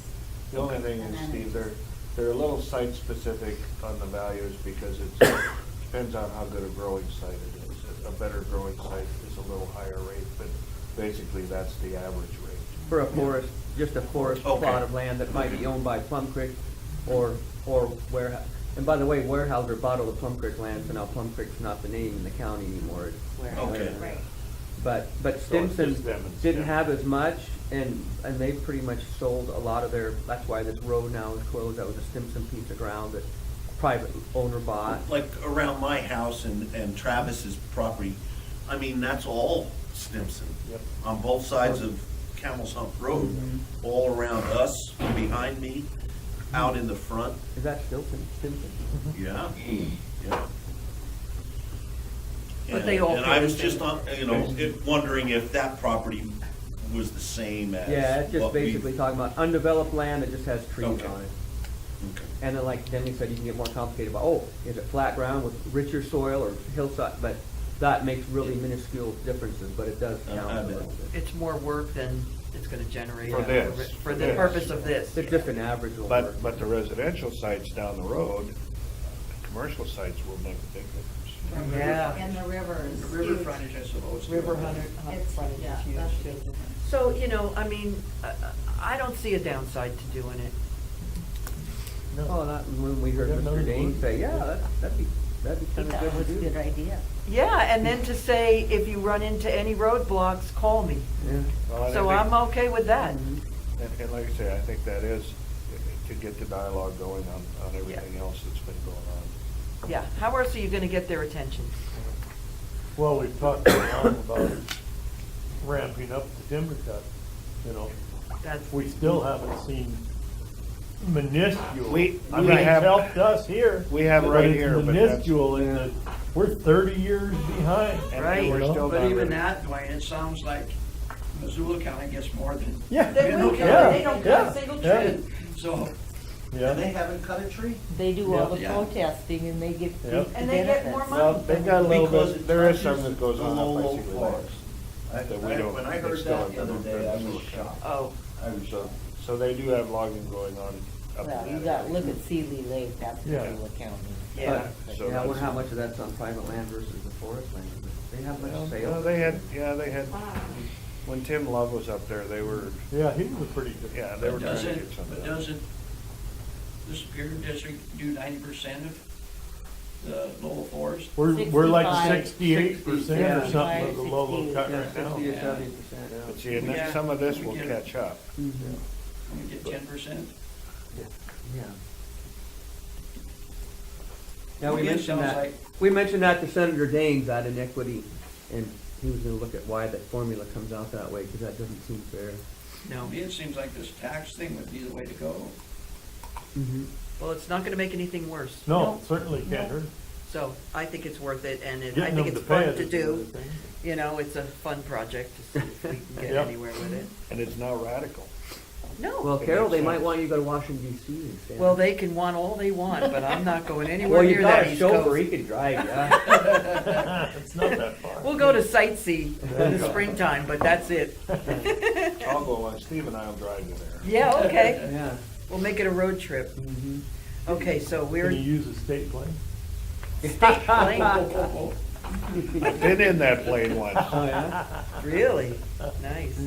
Okay, Miles so City, have a- flew- did flew you to bring- Miles City. Did you have a Who's driving? cocktail in that plane? No, but we stole a van once we got to Miles City. Go van. There That was sounds like supposed to be weekend. one waiting and we took the wrong one.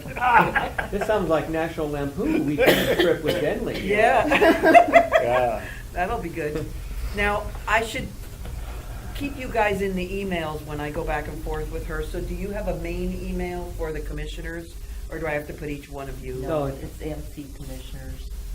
If you don't have it, it's on a card here. Here. Yeah, just give me the card and I'll add that on, so when I talk with her, you're just CC'd on everything, so we don't have to. And then if you see something happening, you want me to put you on there too? You don't have your cards on you? But I don't use that email. I'll put the one I use. Okay. But this way, I'd rather have your card and then I could add the other email on. I forget that I have cards. That's all right, I'm here to remind you.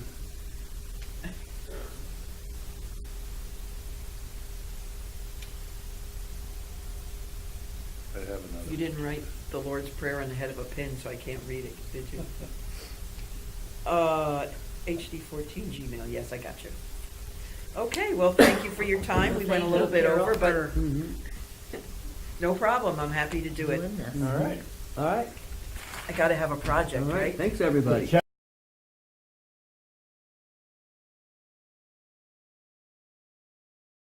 Well, sorry we're late, Ellen. Oh, that's okay. I'm glad you were late. Thank goodness Mary and Casey contacted me and said it was She was playing 10:30. games on her phone while. Reading emails. Golly.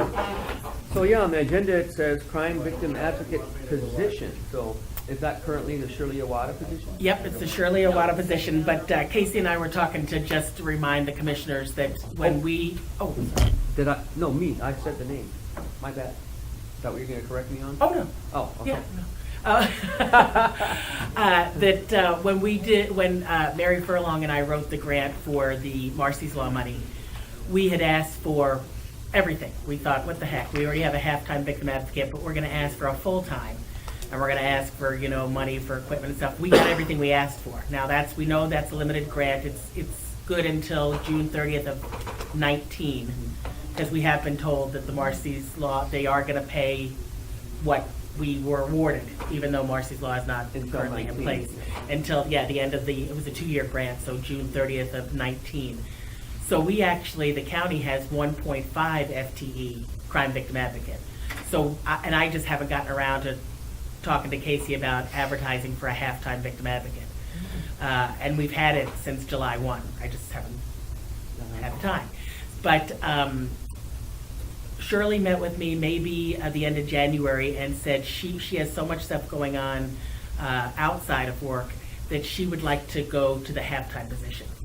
And she was actually asking sometime in March, and that kind of motivated me to at least start meeting with Casey about let's advertise. Oh, So okay. she'd like to go to the halftime, so we're going to be advertising for the full-time. There is no monetary match from the county. It's all a soft match. It doesn't cost us anything. We've already been awarded this grant, but it's important to let any applicants know that it's only funded till June 30th of 19. Yeah. Maybe we can renew it, but with Marcy's Law not really being out there, I would anticipate that might go away. Especially So- with the state budget. Yes. So that's what I'm thinking. And then I just was letting you know too that I just was reading an email from the Board of Crime Control about a one-time only addition to people who are currently getting money through this through Board of Crime Control through one of several grants where you could apply by March 19th for money for equipment. So I sent an email to Mary Furlong and Shirley saying, what do we need? They even talk about security equipment, so I don't know through an entity with Board of Crime Control with a grant through Mineral County if we can, if they ever need any security over at the Mineral County helpline. I mean, they might already have cameras or something, but I thought, that could be a safety issue if we can run it through our grant. I don't know. So we're gonna just try to brainstorm next week, see if it's worth, I always think it's worth to apply for money, but do we need anything equipment-wise? If we do, if we need a laptop, so that, Could you get a new cop car for them? boy, wouldn't that be great? Boy, could we use one? What? Yeah. Never had a new one. Something, Other yeah. than Ernie's. The newest they came to was when Tommy bought that one down in the river. Well, Ernie bought that one. Durango, But at least to it. So that's what's going on there. So Casey and I have met about advertising for a full-time crime victim advocate, and it was actually Shirley who would come to me and said, you know what, I'd like to go to halftime. So she'll stick with, and initially she started as halftime until we got the Marcy's Law money. So she'd like to just focus on the domestic and sexual violence end, which is great. She's so strong in that area. She does so well with these survivors and victims, and then we'll advertise for a full-time. And again, making sure that the applicants understand it's a limited, we're talking, 13, 14, 15 months. Maybe we'll get refunded, but the potential is we may not. So, which we could use, because crime victim advocate, we're having them do a lot of restitution stuff. People who are hit by somebody who doesn't have insurance, or we've had people who've crashed into, we had Jason McLeese come and testify in court on a restitution hearing where a woman hit a bridge, and it cost the county money to fix it, and she had no insurance. So we did get a judgment to hopefully have her try to pay back what it cost the county to fix that. So we're trying to really up our game on restitution. So just kind of wanted to make sure I asked Casey to put on the agenda so you know what's going on and why there'll be an advertisement for a 1.0 FTE. We've had the 1.5. I just haven't gotten off my derriere and gotten it going. So now that Shirley came to me and said, I'd like to step down to halftime, I said, okay, I have to get it going, because she's got a lot going on.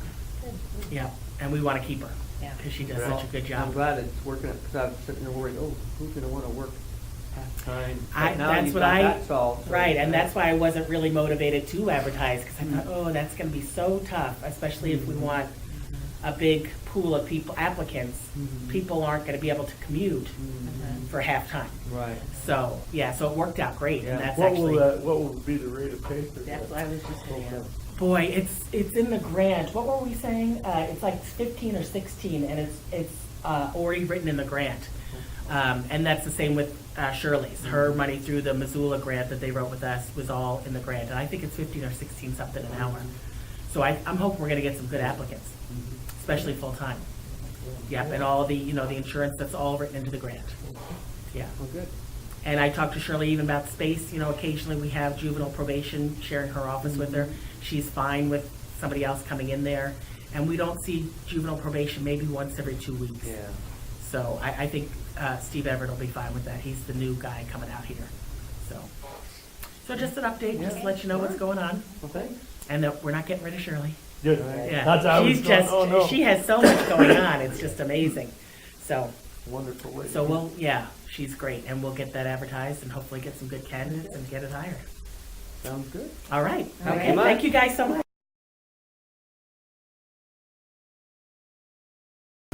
But I do have some public comment while the camera is running. That's for announcing full disclosure and transparency for the public that we always post when there's 3 of us in one spot, and on Wednesday, 2 days ago, so what was that, February 21, there was a meeting. Senator Steve Daines was visiting local communities and areas, and he came out to Superior. So we did not discuss county business, but all 3 of us did end up being able to meet with him, and so we just want everybody to know that we were all in one spot together, but we were it was a meet and greet with the senator, so an unforeseen thing that even if we had tried to post it, he changed his location because he was being barraged by environmental groups who were displeased with his Wilderness Study Act bill in Congress. So I think I found out just an hour before it happened that it was going to be at the hospital, Mineral Community Hospital's conference room is where we all were at. So anyway, just wanted to state that for the record. Any other public comment? Ma'am, from St. Regis? Oh my God, no. No? Well, you put me on the spot. You have nothing to Roman. say about the road or the plowing?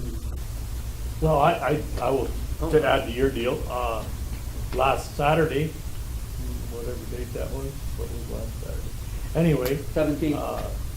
My wife and I and my granddaughter went up to the board of the schoolhouse and met with Representative Giaforte, and he was there to award a congressional award to Bruce Charles for veterans service. And there was probably 30, 40 people there, I suppose, and nice little gathering and a well-deserved award.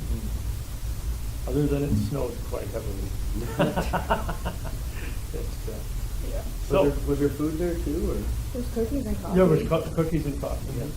So Oh, you went as well? I did.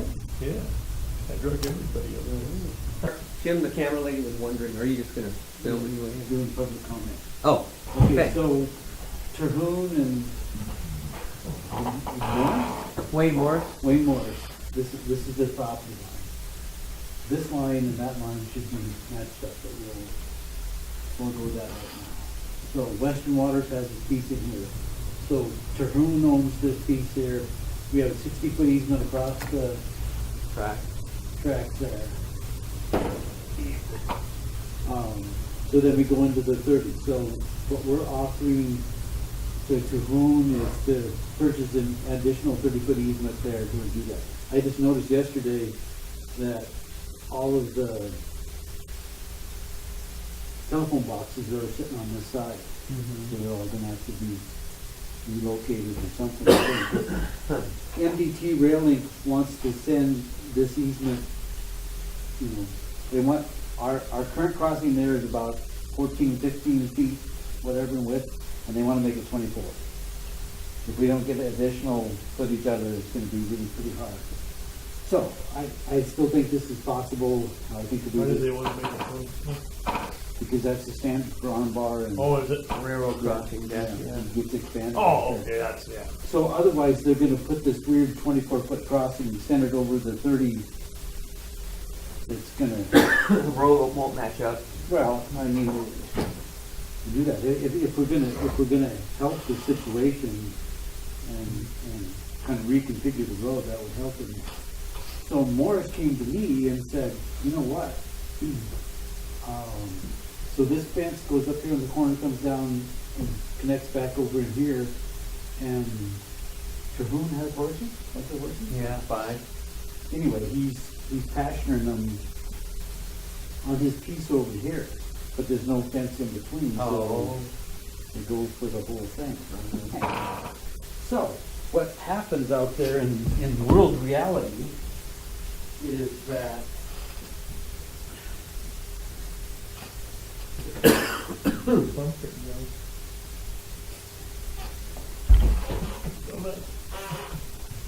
What about it?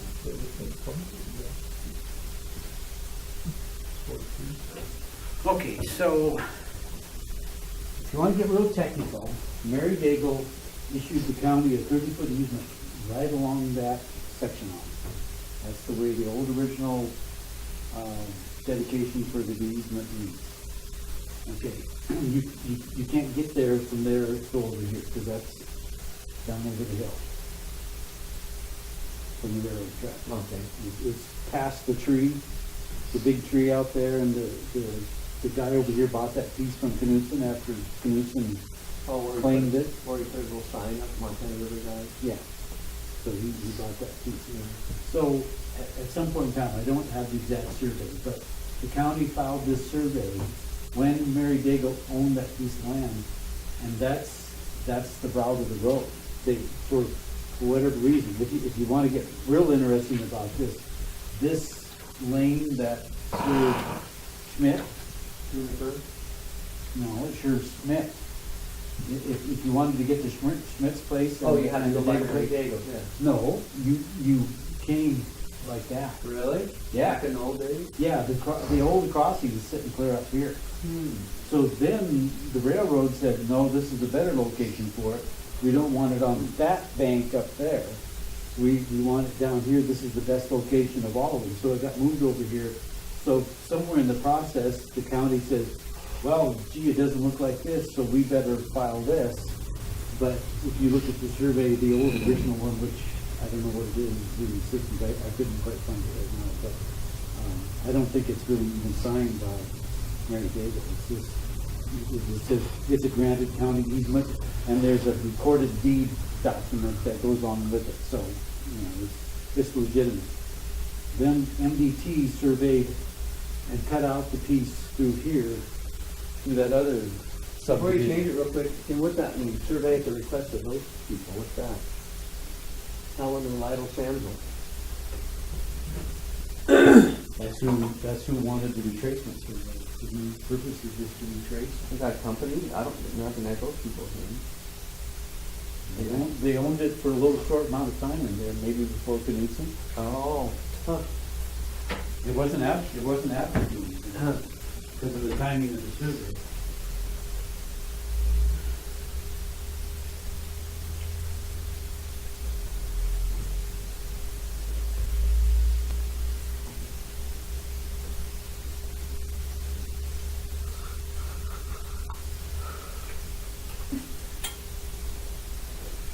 So, I mean, this doesn't do a lot, except it shows you the juniper piece, because this thing, but they technically have taken part of their easement out of the railroad right of way. Underneath there. So what's this? Huh? I'm getting my bearings here. That's the boundary line of the interstate, Oh. on the north side. We're not Oh, underneath so this it. is the Morris property? That's Morris property. Okay. And so this is the juniper coming underneath the estate, connecting with Daigle? The interstate is right here. Yeah. And here's the connection with Daigle. So they took this piece of property and then said, this is back to the same as the roads before, that they cut the road out of that portion of the thing. I didn't add a survey for down here on this side of it, I should have. But I want to talk to you about that up there, because Morris wants to, from his property line up to Daigle, he wants to obtain that piece of property. And I said, well, that'd be interesting for you to do that, but I said the first thing that we'd be asking for is an easement to expand Daigle Lane to 40, 50 feet, you know. Which would erode away the property he's wanting to purchase. It would eat into that, wouldn't it? Well, it's gonna eat into it, but he doesn't really care. He wants to own up to whatever Oh, the county okay. easement's gonna be. So he can have a driveway or what have you. Right, so he wants to, willing to move the line up, and however the line gets moved up to some point in time, if it gets moved up to where his property line is on the current 30-foot easement like that, then he would grant us at least another 20 feet or Okay. something for the rest of that. But he would like to buy the piece of property. It's interesting because the piece of property is not divorced. I mean, it's not like Terhune has two pieces of property over there.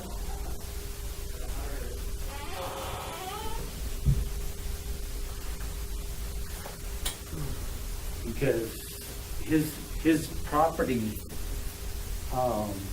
ownership goes around the state piece and comes down there. It's still all one piece of property.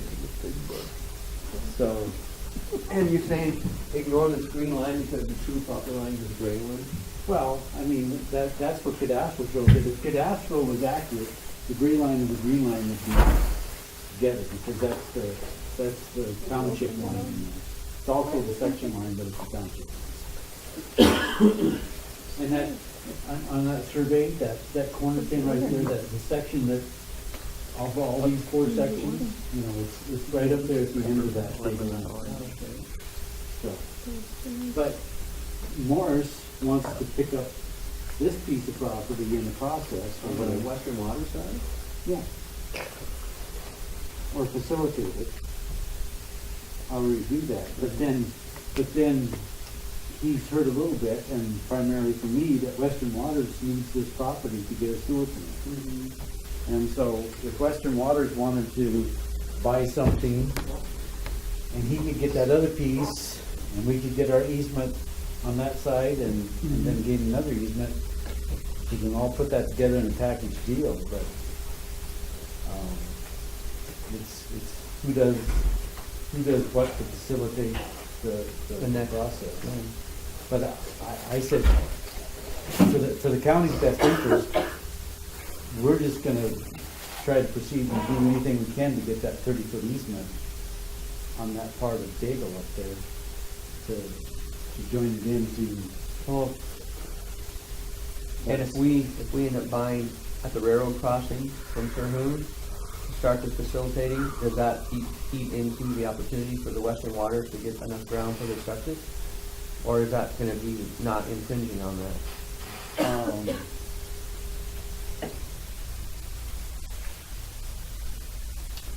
Would be some interesting process of where Morris would end up with the property.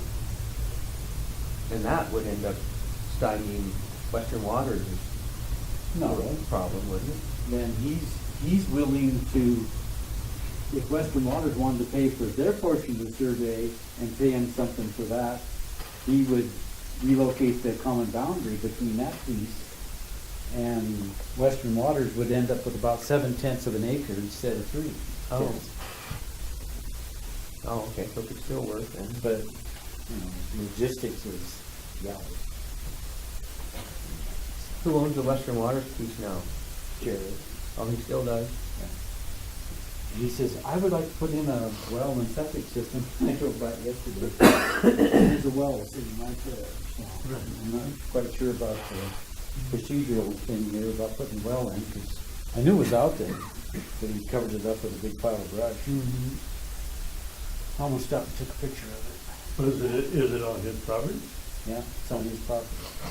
But the railroad, you know, the railroad fence is sitting right up there on way up on the bank. I mean, it's not. So he owns that whole little sliver on there? He just owns this little piece right there, that's 0.33 acres, and he has the building on it. But he doesn't physically have enough room to put in a septic system at this time. And I said, well, you talk to Mr. Morris and get an easement across the road and drill under the road and go over there, because that would work. Yeah. Morris might not, you know, he might be in favor of that, but he's more inclined to say, his goal was, he just wants that strip. He really like to have that strip. But it's, how is he gonna persuade Terhune to sell it to him and stuff? That's kind of his thing. But if Morris and Terhune come to an agreement about selling it, then do we all jump on the bandwagon, and does Jane survey everything, and they pay, we pay, we do? I don't know.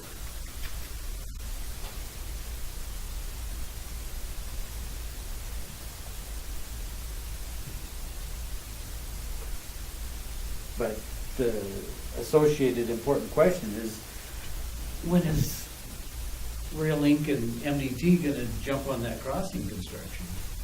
We've gotta have our stuff in order before they, because from what I can tell, if they're done with Sawmill and they're done with Two Rivers, this is next for construction. But I think they were waiting for us to try to get that ironed out. That's what I heard tell. Who's MDT guy? Remember his name? I remember Steve Warner is Rail Inc., but. You mean Tony Casino? Hmm? Casino? He's railway, But, you know, there's an MDT guy. That does railroad crossing. Their public crossing specialist. He was out there, kicked her with us and all that. Yeah. He said, we're gonna wait as long as we can, but if you guys haven't got your easement, and we decide about construction, he says that your lack of easement is not gonna stop us from constructing the crossing. Heck, if it's like that Two Rivers one, we'll all be old men before they do it anyway. They're already old. Well, you know, I mean, there's incentive from Rail Inc. because they had up to $700,000 in that pot that they had given to them. The only way they get it back is put in a crossing.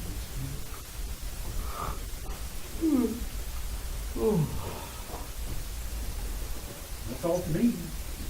All right, thank you, Tim.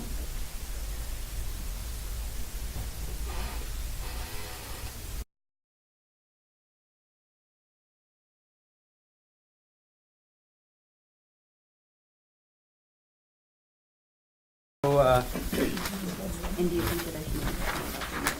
we will start now, 5 minutes late, but here's the CDPG public meeting, Emily Park, and just maybe for fun, we'll go around the room, some faces I don't recognize, but Glenn Kepke from St. Regis representing, Oh, I guess today would be Mineral County Community Foundation, countywide, St. Regis Community Council. I guess that's it. okay. And then Emily Emily Park, and I'm here with MSU Extension Middle County. and Marie Hirsch, and I'm here with Lake County Community Development. Joe Steele, I'm with St. Regis School District. okay. Laura Acker with the Foundation. Daniel McGee with the Foundation. Oh, As well as representing. you've got another recruit, huh? Is there, how do we describe you? Owner's rep, project coordinator, Project coordinator. kind of helping them through the design and construction side, that language a little bit, Uh-huh. give them some guidance on grant opportunities and, Ah, And he helped the school in Superior with their. yeah, working with the school district Oh. as their owner's rep for the, Wow. help market that and then help them through the construction side. Good. So, yeah. all right.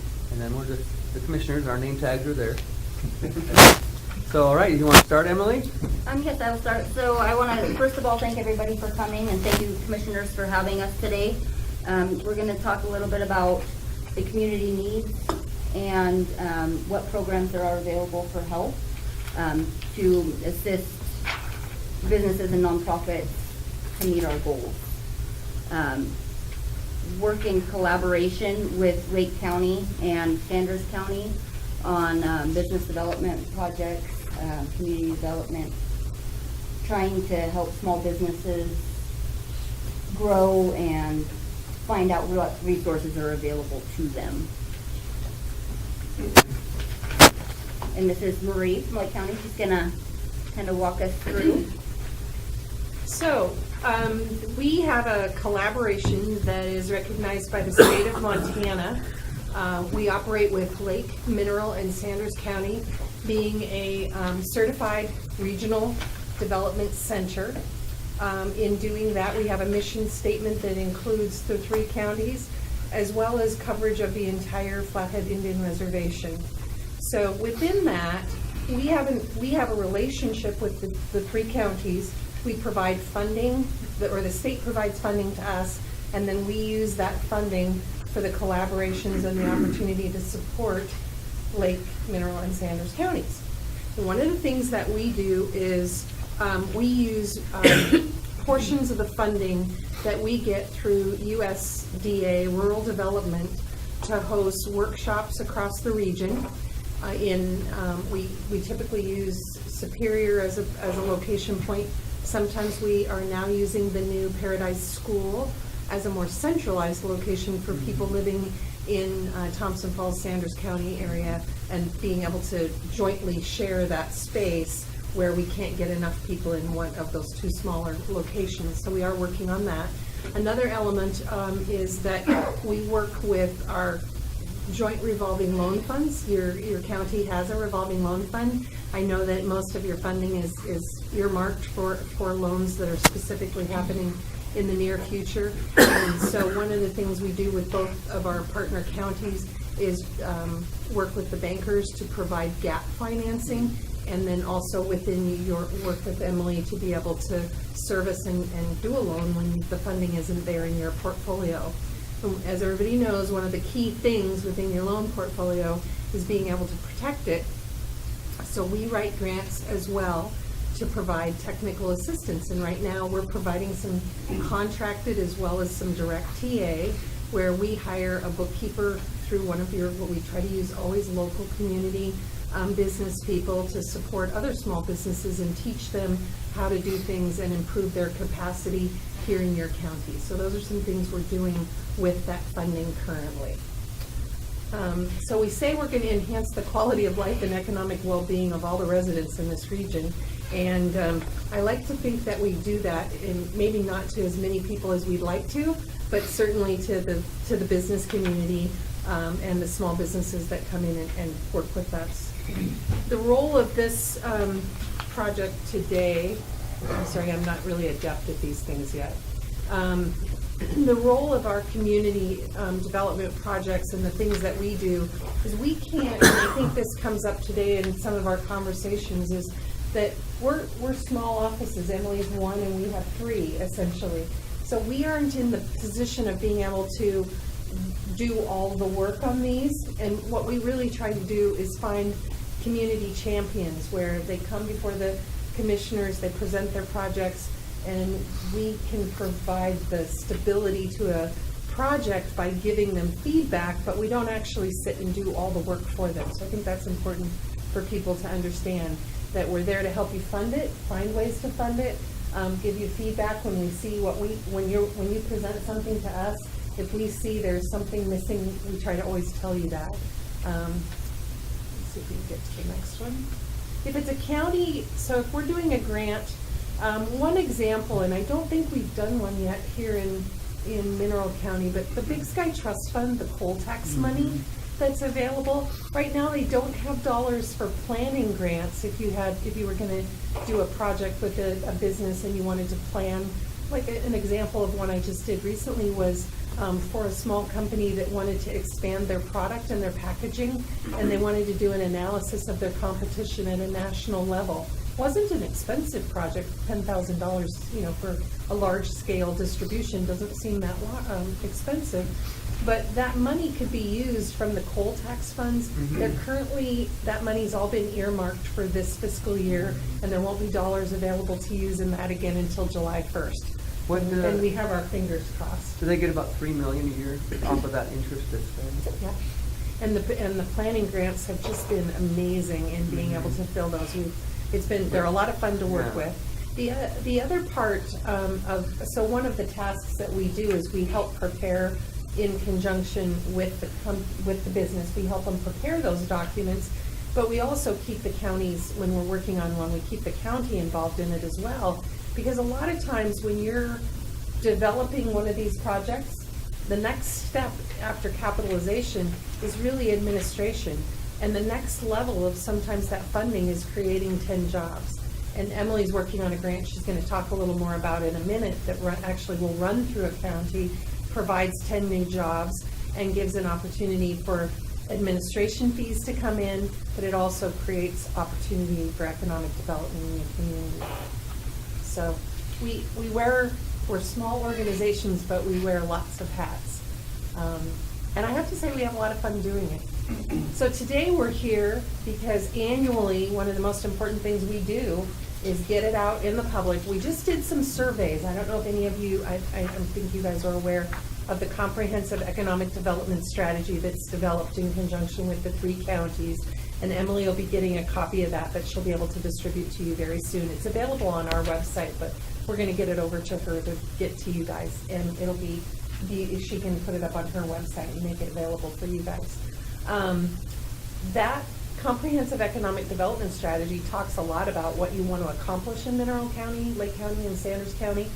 But this is the opportunity to really identify the projects within your communities and then begin to match the projects with the funding opportunities and the other capacity that's out there to get them done. We're going to talk about today infrastructure, housing, and economic development. So I know we have some people here representing different activities that we'll get further into that. One of the things we did today, Emily and I have never done this before, and we decided we weren't going to read these to you, we were going to give them to you. And then you get to go home and spend some extensive time. I'm sure you guys have all seen that thing on Facebook where the flight attendant does the changed version of the presentation. Emily and I are changing the version today, but we won't be quite as silly as she was. So important things to keep it in the back of your mind is that everything that you're going for is a competition. You want to do the best possible job that you can. Today's hearing will document with the Mineral County Commissioners the projects that you've set up that may want access to state and federal funding. This is an important first step for that. So I'm going to let Emily tell you a little story since our first topic is infrastructure. Do you want that one up or can I move to the next one? So currently I am submitting a second grant for the Superior Meats project. They're looking to expand their building to include more freezers, cooler space, a larger kill floor, and really open up their production area. We just went yesterday. Mary Furlong joined me out there, and we tried to shoot a little video to kind of give the Department of Commerce an idea of how tight it really was in there and why the need is so important for this area. A big part of it is the job creation. 10 jobs in this area, as you guys know, is huge, and it will have a great impact on the community. And so we went through the facility with him, and he gave us some very important key parts as to how this expansion is going to play out for him, and the amount of money it's going to bring back into the economy, not only through his business, but for all the local livestock producers and anybody who wants Montana-made products. The distribution will be a lot greater once he gets all of this stuff into place. We ran into a little bit of problems with the Department of Commerce. They've been having some change in administration, and so we're kind of relearning the process as to what they're looking for and what we just need to provide for them to give them a clear idea of how important it is in this area. So I think it's an important note on the Superior Meats project that a couple of years ago, they were awarded funding through the Community Development Block Grant System. They were able to hire people. They've been able to retain those people. But another important element of that initial project was bringing the three-phase power to your industrial park at the airport.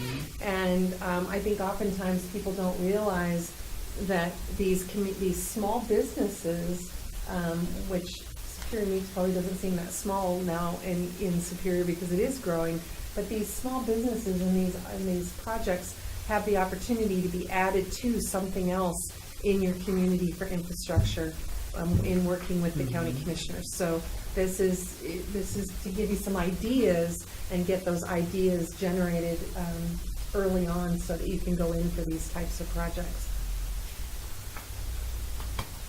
Who wouldn't want that freezer full of that beautiful meat?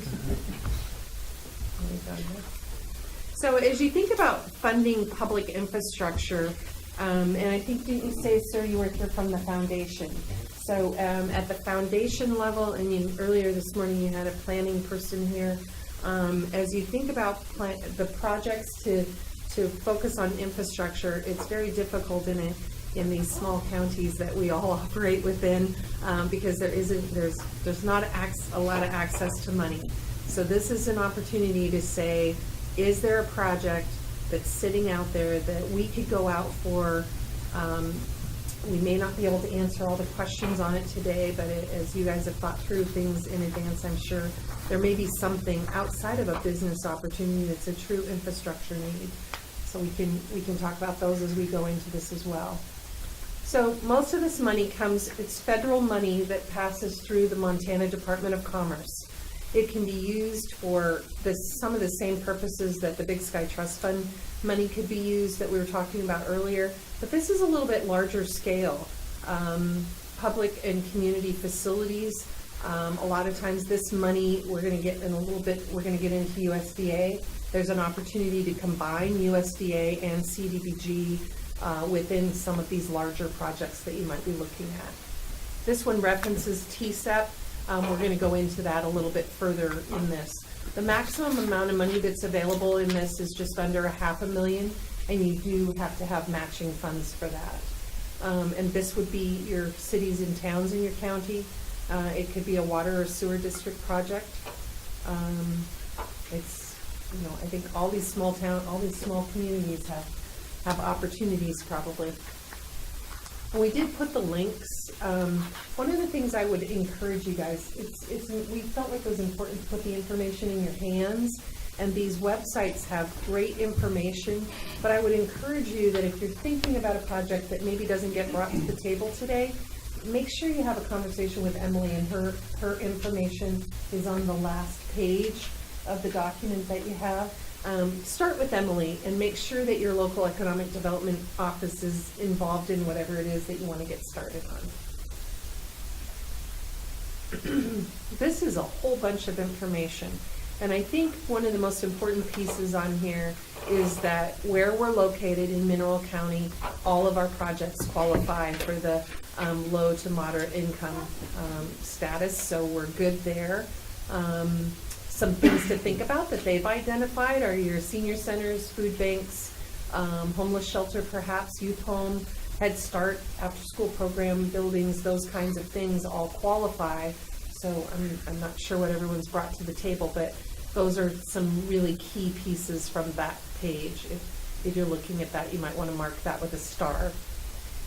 I told you we were going to talk a little bit about the Treasure State Endowment Program. And as I said, this can be attached to the CDPG because it does come out of the state funds. The CDPG funds, although they pass through the state, are in the grant world.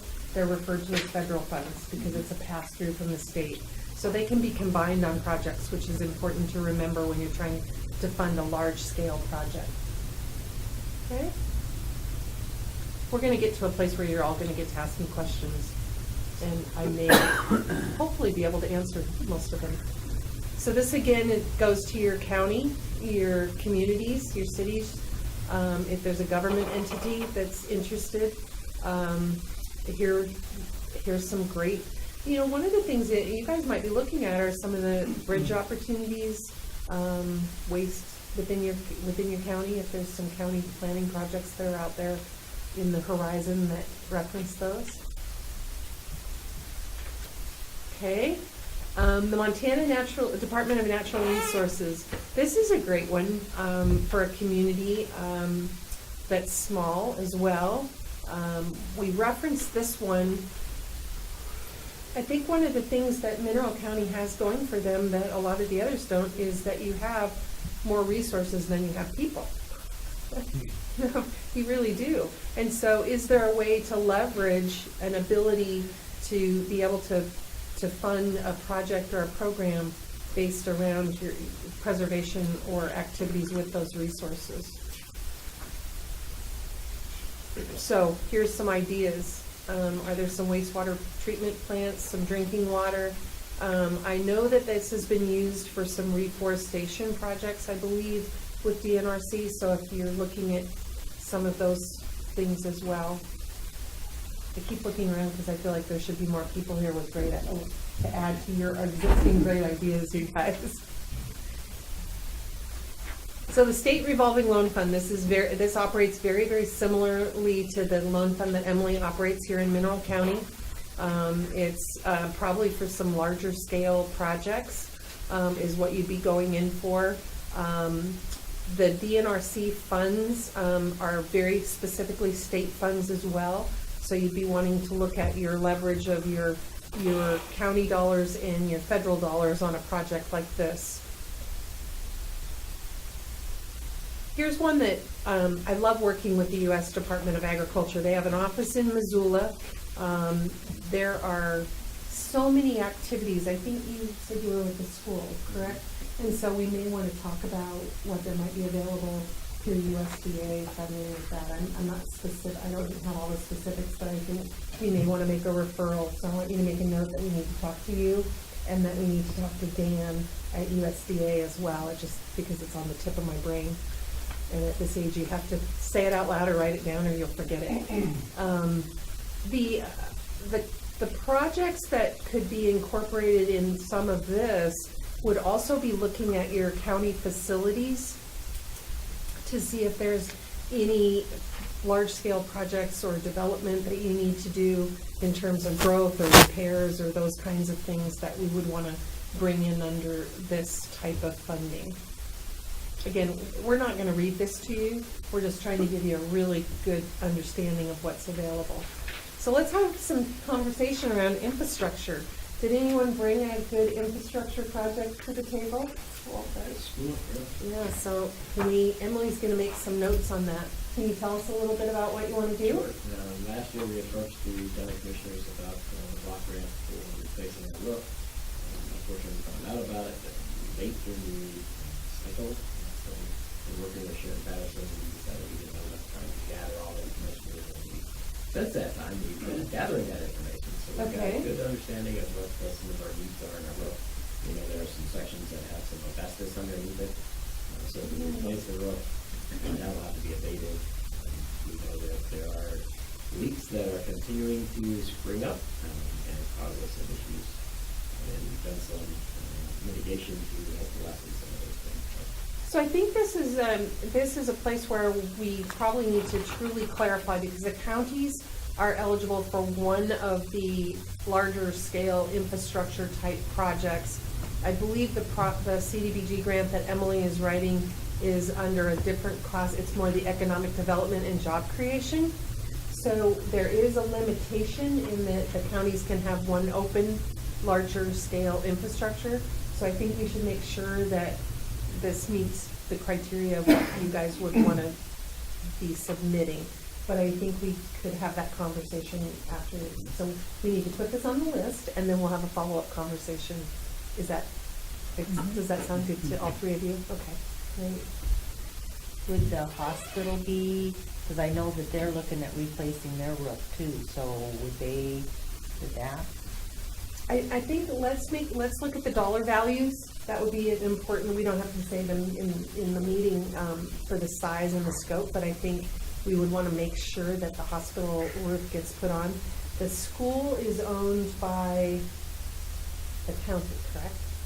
Because schools run through the county Yeah, there's a system. county commissioner, so it's sort of a hierarchy. Right, and the hospital is owned, By the hospital district? privately owned. So that was, so the hospitals would be running through the same as the other, the Superior Meats project.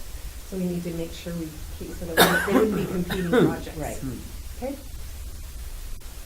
Any other conversation on infrastructure throughout your county? You do have a. Yeah. Is this the infrastructure? Mhm. Okay. Go ahead. I knew I was gonna come back to it around. Okay. You didn't have one? Well, I'm not that well organized, I've got some ideas, but go ahead. Okay, You're organized. you wanna do yours next Okay. time? So up here you can see our concept for the Hank Road Memorial Renovation Project. So this is a proposal by Promoting Excellence in Alberton Area Kids. We did a survey back in 2000, I believe it was 13, of Alberton area kids. And we did it in a lot of different venues. What do you want to see in the community? What would make you get outside? Because we were seeing, peak started because there was a lot of vandalism. So the kids completed the survey, and we gave them like all these options. And so the things that were highest on the list was a skateboard park. And so looking at our current park, so we have been in the process of transforming this green space in this park to include our area youth. And so we have tennis courts, and currently there's 2 tennis courts right here. The tennis courts are in such disrepair, they need to be removed. They can't be replaced anymore. I mean, or like repaired. Like we had a guy out there and there's just tree roots coming up. So our tennis courts are not really usable. The people use them, but they're not, the balls don't bounce right and stuff like that. So what has been done so far is the school got rid of their equipment. We now have swings and slides in here currently. So we're getting things moved into the park to create more of this space for these kids. So we're doing this project in phases. So the first phase is removing the tennis courts. And so we're working with Idaho Forest Group to help at least get that removed. And so once we remove the tennis courts, we're planning on redoing one tennis court because we do have a tennis program in the county. We do have Alberton students that participate, and it's nice to have somewhere for them to play. And adults use it as well. So it is a space that's used in our communities. We'd like to redo a tennis court, and then we'd like to give the kids the skate park. It's not going to be like the Missoula size. It's like a skate park that you can also rollerblade, you can do skateboarding, and you can do biking. So a place where they can do that. And then parkour is something the kids are also interested in. Parkour specifically is designed to create upper body strength. And that's something like American kids are lacking in developing and having skills that hold them, things that create that upper body strength. So, parkour, we're working on with Unparalleled Movement in Missoula, and they would come out and they would help us in our summer programs to put on these parkour programs in the park. And then, so I guess let me go back. First phase, tennis court, and then we want to put in this walking path around. The benefit of having the walking path, not only does it benefit the youth, it also benefits people of all ages in our community, because there's really not any safe travel in Alberton. We have sidewalks in disrepair, and so it would give people a place to walk safely. And then we have the tennis court that we want to complete, and then the next phase would be the skateboard park parkour. Also in the project is we'd like to put in, we have the Alberton students are designing musical instruments, which I think are, you can see in our proposal here. They're designed to be outdoor in the weather, and so it's instruments that you can stop and you can play on. You can, they have them in some Missoula parks. It's like a way to be creative outdoors and make some music. So we have those located in different places, and those are being actually currently designed by Alberton students right now. And then we also have spots that are going to be like put in there for sit-ups, pull-ups, so exercise stations. And so the whole reason for doing this upgrade in this park is to create a healthier, more active community. And it's by popular request of the kids, we would like to put in these, the skateboard park and the parkour room. So that's that. And Dan is here. He probably actually could speak better to this project than I can. So when I first got involved, the community, the Peak Foundation was really focused on the tennis court, and that's a fairly expensive ticket item. So we started peeling back the layers of that survey and really dialed into things that could be done in chunks and how could we get community involvement. And that's where a lot of these ideas of the walking path with the exercise station, those are all things that can be built locally using our local resources, again, with the wood products we have, taking advantage of that. The other thing with the walking path is to look to the school, as was stated earlier, the sidewalks are in rough shape in spots. What we'd like to do is encourage working with the school to find some money from the Safe Routes to School. They've done a little bit of that in the community, but using this walk path there's residents that are down below that could use that to have access up to the park and then onto the school. So tying this into somehow safe routes to keep kids from necessarily having to walk on the main road, to keep them on a path that's a little bit of a safer spot. So I think the long-term goal is really to create a healthy community. And I know that tying that into what Superior is trying to do with some of their stuff is also very important. That I'm working with Superior Swims as well. I know that they presented to you about the pool. And there's some really neat thing as a parent, as I travel with young kids, knowing the communities have places like this to go to get the wheels out is a big part of what attracted me to try to assist and help the Peak Foundation. So it sounds like more of a, you answered the question on some of the connectivity that we were talking about and how important that was. If you're looking for funding through a lot of these, mostly through non-state and federal funding, but more specifically, there could be an opportunity there. They're looking for connectivity opportunities. So is it safe to say that we need to add the Superior Swims project to our list as well that you brought up? Is that a project that should be on the list as well? I believe so. I think that the two foundations have really, and I don't know, I'm hoping that we can tie it as a county-wide wellness kind of driven package to where there's not just one community, but how do we get each of the communities involved, and get them something to help?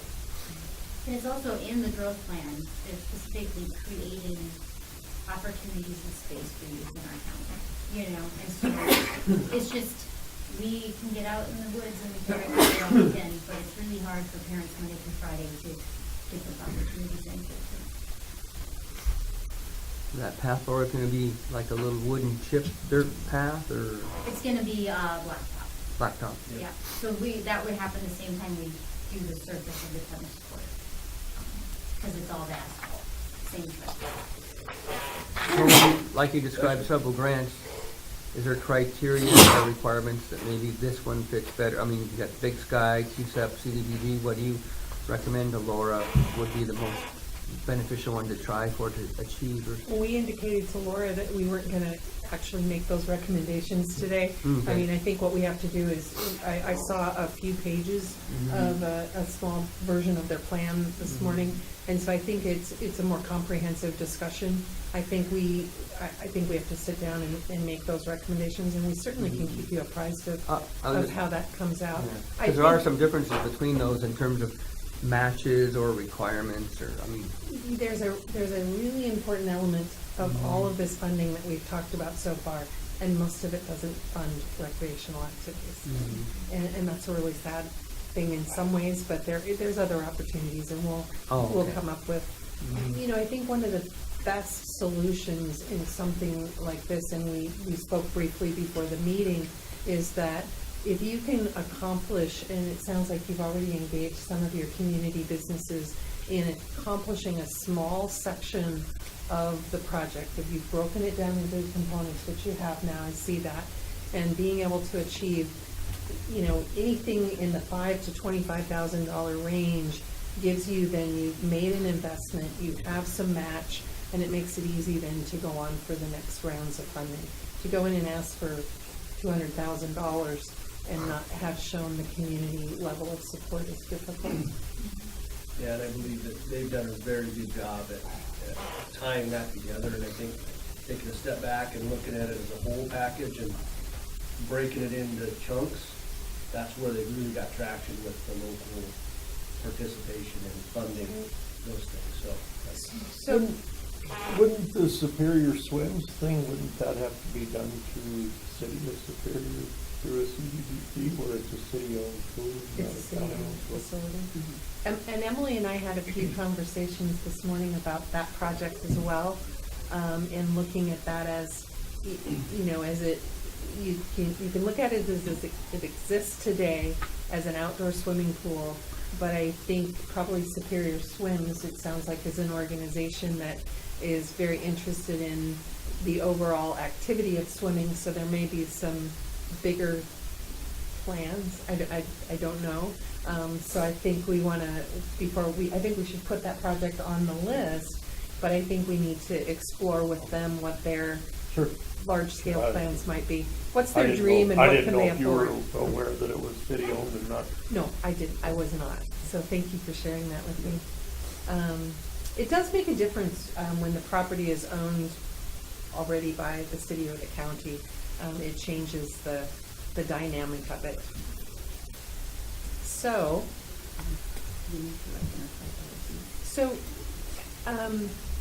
we have the list from last year, and we wanted to make sure there's always a long list of things that you want to go through, and I think it's important because some of these were not finished, and I think you don't want to maybe have them drop off in your long-term planning. That's kind of a commissioner call, but we didn't want to leave them off if we felt like it was important. And I think one of them that I've been hearing about for the 5 years that I've been coming over here and meeting with Kevin and Emily is your fairgrounds. Right. And so I think your fairgrounds should be incorporated into that list. One of the things with fairgrounds, and we've actually gained some traction in the past year by doing some feasibility studies and looking at ways to further utilize the property beyond the capacity of just the fair season. Are there other off-season things you can do? And I will share with you that the fairgrounds in Polson has built a music venue, and has hosted some larger scale concerts. And the Fairgrounds in Ronan just hosted a wintertime event, a holiday lights event, where it was open to the public for 3 weekends to generate activities on site. So just there's opportunities out there, and I think you've had a very strong fair board. Maybe that's something to consider for the future. I think the growth at your airport and your industrial park should be continuing. I don't think you want those to drop off. You've made some big investments out there. We have the Superior Junior High. Is that the roof building? No. And that can be scratched off now. Yeah, that can be scratched off because they did a mill. They did a mill levy, they're gonna be building a new building attached, which will then free up possibly some land for different kind of fairground. The fair could expand to that property. Is that school property right now? Pardon me? Is that school property right now, or is it Yeah. county? So it also says Superior has 3 different wells and needs a planning project. Is that still necessary? Yeah, Tim's in the back. Comment on that? Our planning project coordinated with that, she's kind of disappeared from the face of the earth. It's still a viable project to develop a wellhead protection program for all 3 wells. The town is doing some assessment of their wells, and we have come to the start realization that we need lots to rebuild for a 30 to 40-year-old infrastructure on those wells before we pump project and stuff. So it's fair to say it's still a viable project and that maybe we should keep it on your public list? I guess so, yeah.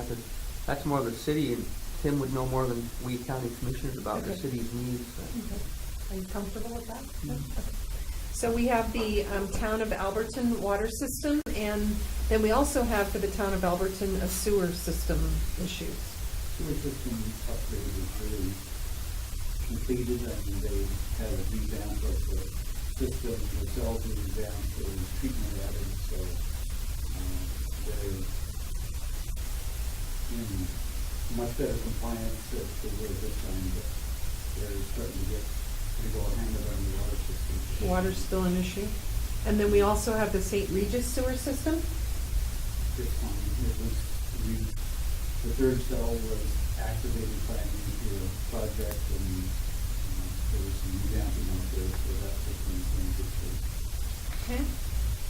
And they need to do, they did a major rebuild of their pump station. Okay. Individual improvements to build subdivision. And it doesn't say Could I which. stop you right there on the topic of the St. Regis sewer? Uh-huh. If they were in need of work, are they not qualified, or are they negated from any of these grants with the fact that they get a 3% resort tax funding? They're still incorporated as a community, right? They're not incorporated. They're not No, we're not incorporated, but that's how they got federal money to do the sewer system to begin with, and that's how they went about that, was they used resort tax money to use as the match and whatnot. Right. So that's been in place. A lot of the resort tax went to pay down the loan. Oh, okay. Building, which is paid off now. So Emily and I are going to make a note to clarify, because we've run into that in Lake County with an unincorporated city that did another venue, so we'll get back to you on that. The next one is that I mentioned the individual improvements to build subdivision. It doesn't say which community, so do you know if there's some need for that? It was for individual improvements to build subdivision. That'd be like infrastructure. And is there some areas I that don't know the who county put that on has- the list. I don't recollect that. Utilities, roads, something to facilitate a subdivision maybe. The Juniper Lane issue? Okay, streets and roads in Mineral County. That could probably open a pretty big can of worms if Yeah. it's like the rest of the counties, so we're just gonna leave it on the list. Is Yeah. that okay? Yeah. Road maintenance in St. Regis to Superior. We'll just keep that on the list as well. Trail project fishing access. Is that this one over here, Tim? Primarily using the north side, so we'll be trying to clean property from the it's one of the most connectivity trails and can be solved criteria. FWP might talk about it now because they are in the land community and there's some property in question over there that someone needs to take ownership of. They might support it. Five Valley Land Trust has had a couple times to do their trails projects and fishing. Okay, so let's leave it on the list, because it sounds like it's still an area of conversation. And then Highway 135, and we're just gonna leave that with roads. Okay? That's been completed? I think so. The resurfacing? That improvement on 135, isn't that where they just did the sidewalks and stuff up to the Yeah. cemetery? So that Yeah. project has actually been completed. Okay. For now. Anything that you guys can think of that we left off the list?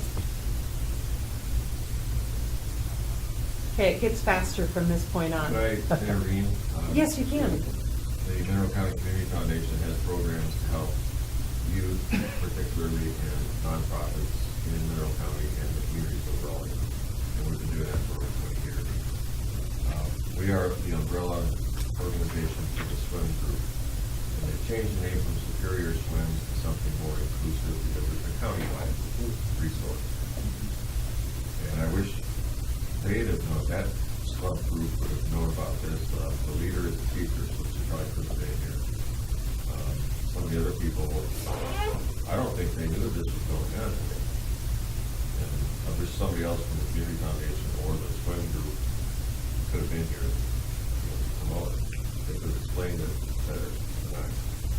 And then for St. Regis, I was hoping somebody from the resort district would be here, but I don't think maybe they knew about it either. I talked to Jessica a little while ago. Yeah, I think she's in the.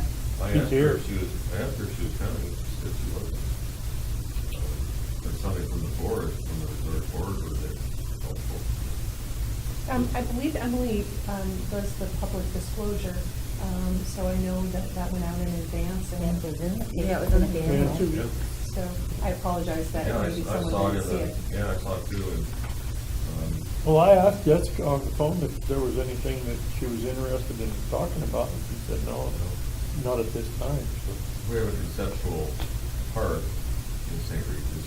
And we had some planning done by an MSU Bozeman landscape architect group.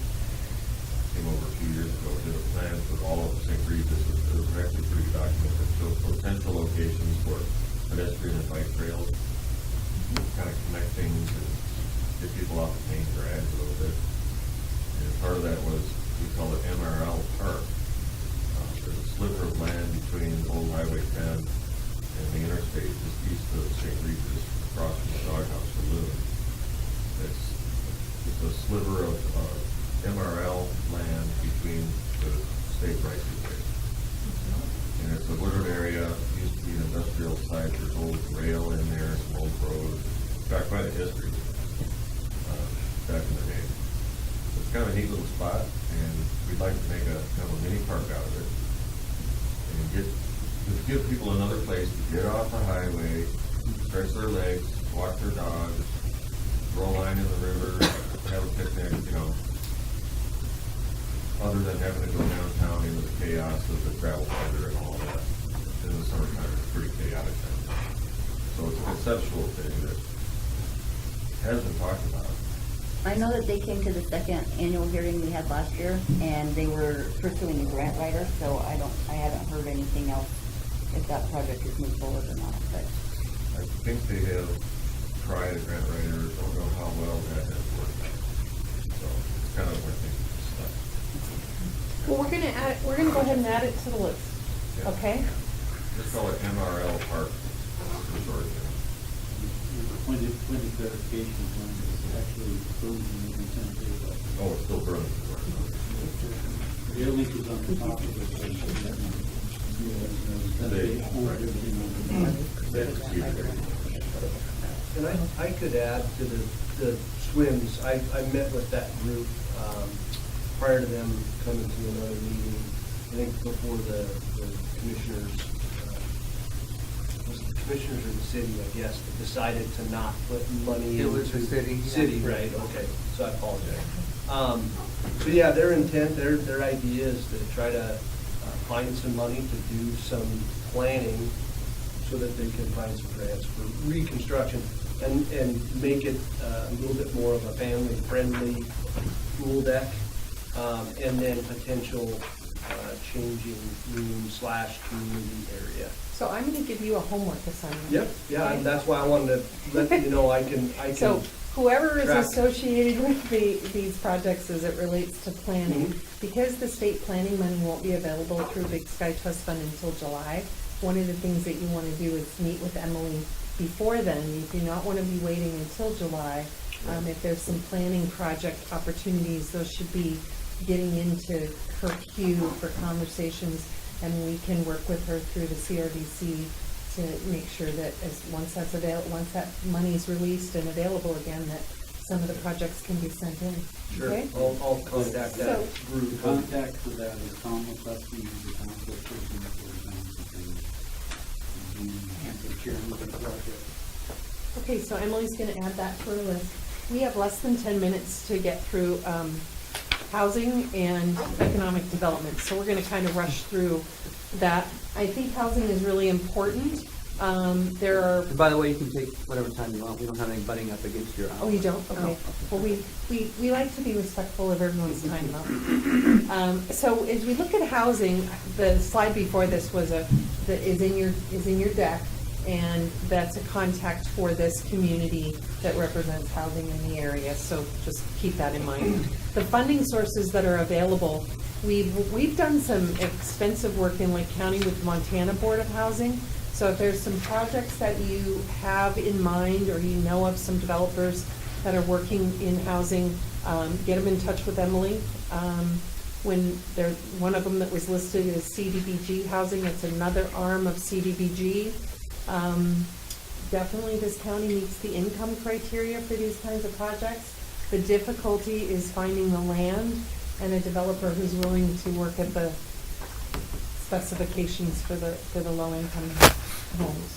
And it's not even, if you really stop and think about it, it's not even really the low income homes, you just need affordable housing. If you're gonna fill jobs, you have this Idaho Forest. I don't know hardly any rentals available in this county right now. It's not just a county-wide, I think it's a nationwide issue that we're really seeing and having discussions. I work with a group that, for one of our funding sources, that works with housing across the United States, and finding affordable housing for families is really becoming a challenge. Housing starts have really gone down.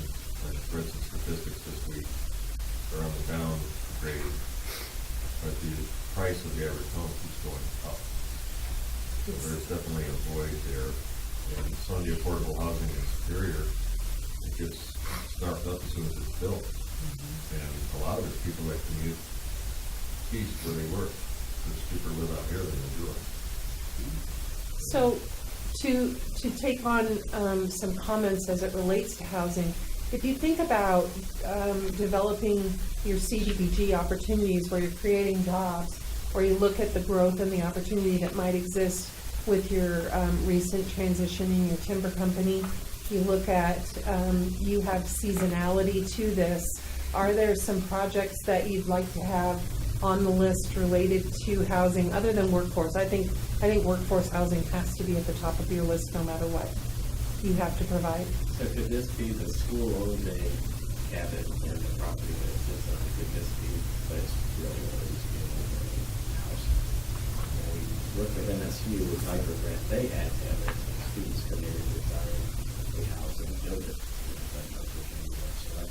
A student-built house? Yeah, program? college. So could this be something we could apply for housing for teachers? I think it's definitely something to take a look at. I think it should go on the list, and I think we can help research and find out what might be available because it's property owned again by the school district. And they would have trouble hiring a teacher because no place for the teacher to live. So Exactly, absolutely. Everybody's having that. So owning the land and having access to the water and sewer already might give you an advantage when we look at some of the Montana Board of Housing. Will you make a note that we need to make that phone call over to Montana Board of Housing? And they just did a project in Polson that was affordable. It's considered affordable housing. And you would probably want that to be people who are eligible at entry-level teaching jobs, not seasoned, okay? You have room for a duplex. We do indeed. That's what the old senior citizens do. We put transitional housing for sexual and domestic violence. Oh. Put that on the list. It was on last year's list, so it's a good idea to, if it hasn't been accomplished, to put it on there. The other one is CDPG housing rehab, I don't know if you guys have that. Do you have a problem where you have a lot of homes that need they're condemned or they're in a state of It's built on railroad ties. Okay. No foundation. Yeah, so definitely. I think the majority of those are currently funded, right? They are? HRDC out of Missoula. Okay. I didn't have a chance to speak with the gentleman, but they definitely confirmed that their group works with your county, so. I'm sure it's been less than a year that they made the housing rehab, CDPG application. What about some of the blighted trailers?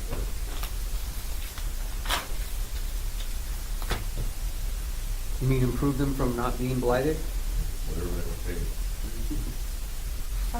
Let's, Those are all private owned, right? if they're privately owned. Private property. But there are some,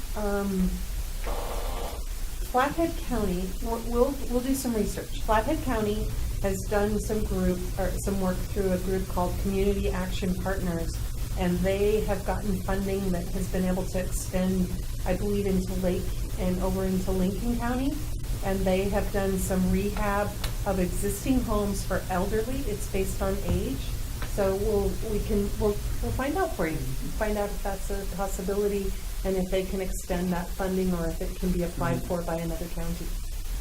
Okay? Are you ready, Tim, for a Mineral County trailer park? Totally. What I'm not ready for is that Missoula County has effectively did an age selection process that trailers cannot be located here for, they need to meet the new code to do that. And they have literally forced trailer after trailer out within the next month. And you need to put up a big gate and say, we don't want your old trailers, but you can't do it. Okay. Any other housing projects? I like your school idea. That sounds fun. Partner with the housing too. We could see how before units and use one of those for transitional housing. We get a win-win. When you say transitional housing, it's a specific shelter-based situation is what you're looking for. Yeah. I don't know as much about that as you do. It would be matched with what Sanders is doing. They have a 18 to 24 month home units that people find their own rentals, and then the government pays for it. So it's not building an actual building. Okay, and so. Can't go up. Can you make that up? Okay, so it sounds like we've covered housing. Put an elevator in.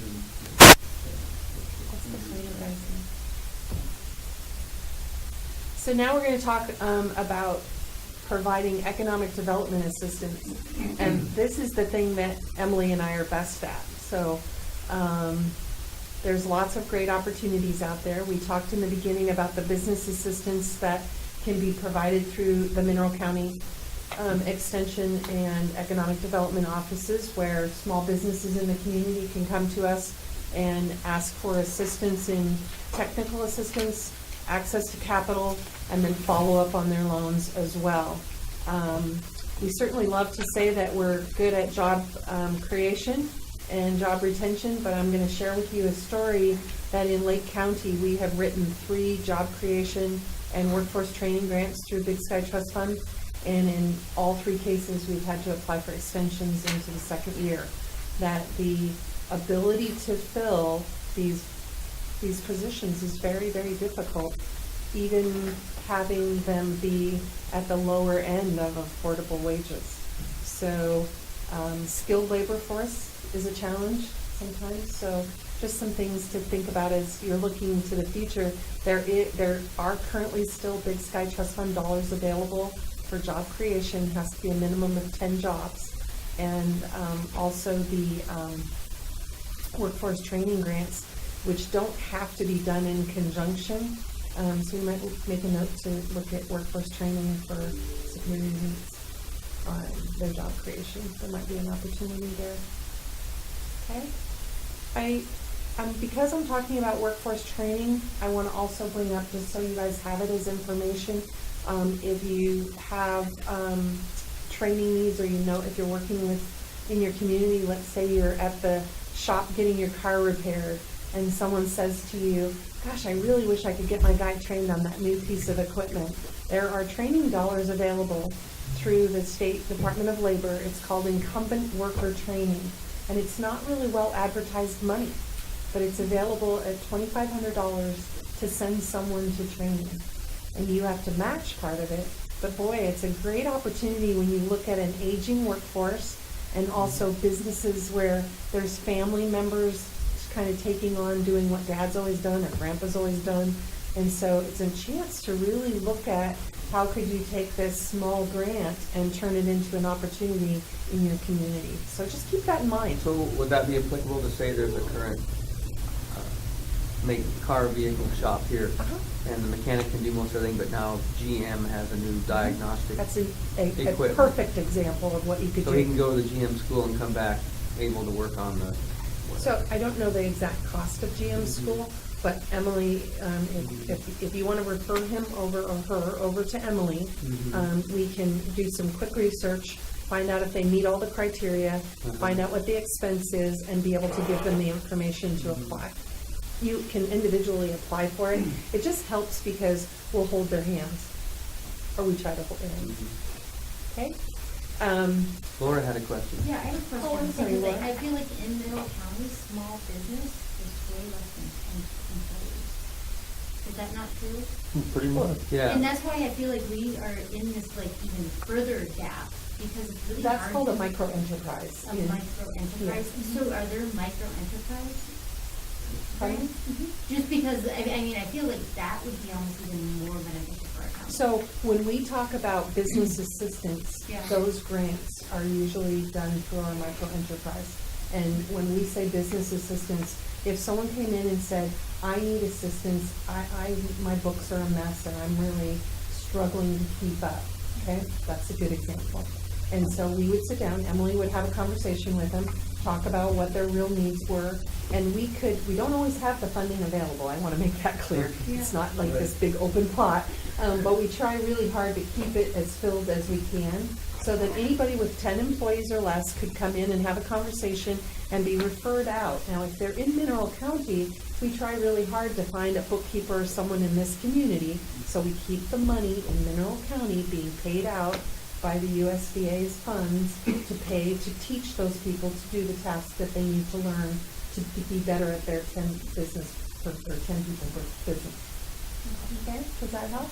Yeah, I So just, I was here it 10 could and I'm be- like, most of the small businesses I Yeah. know are like less than 10. So 10 is a threshold for funding sources.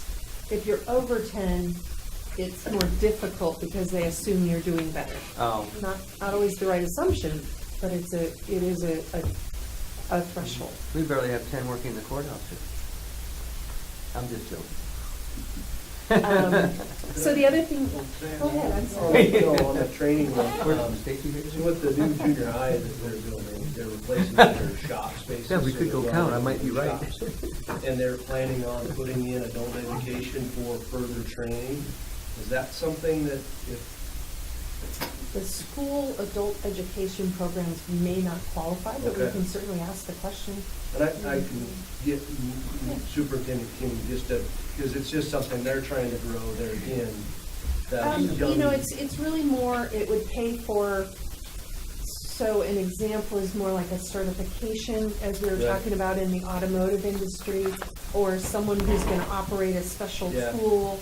Yeah, they've So I got- don't think it'll fund Okay. that. Yeah, the last year they had 2 students actually that were certified to get their welding certificate. So actually did enough to where they can walk out of school and.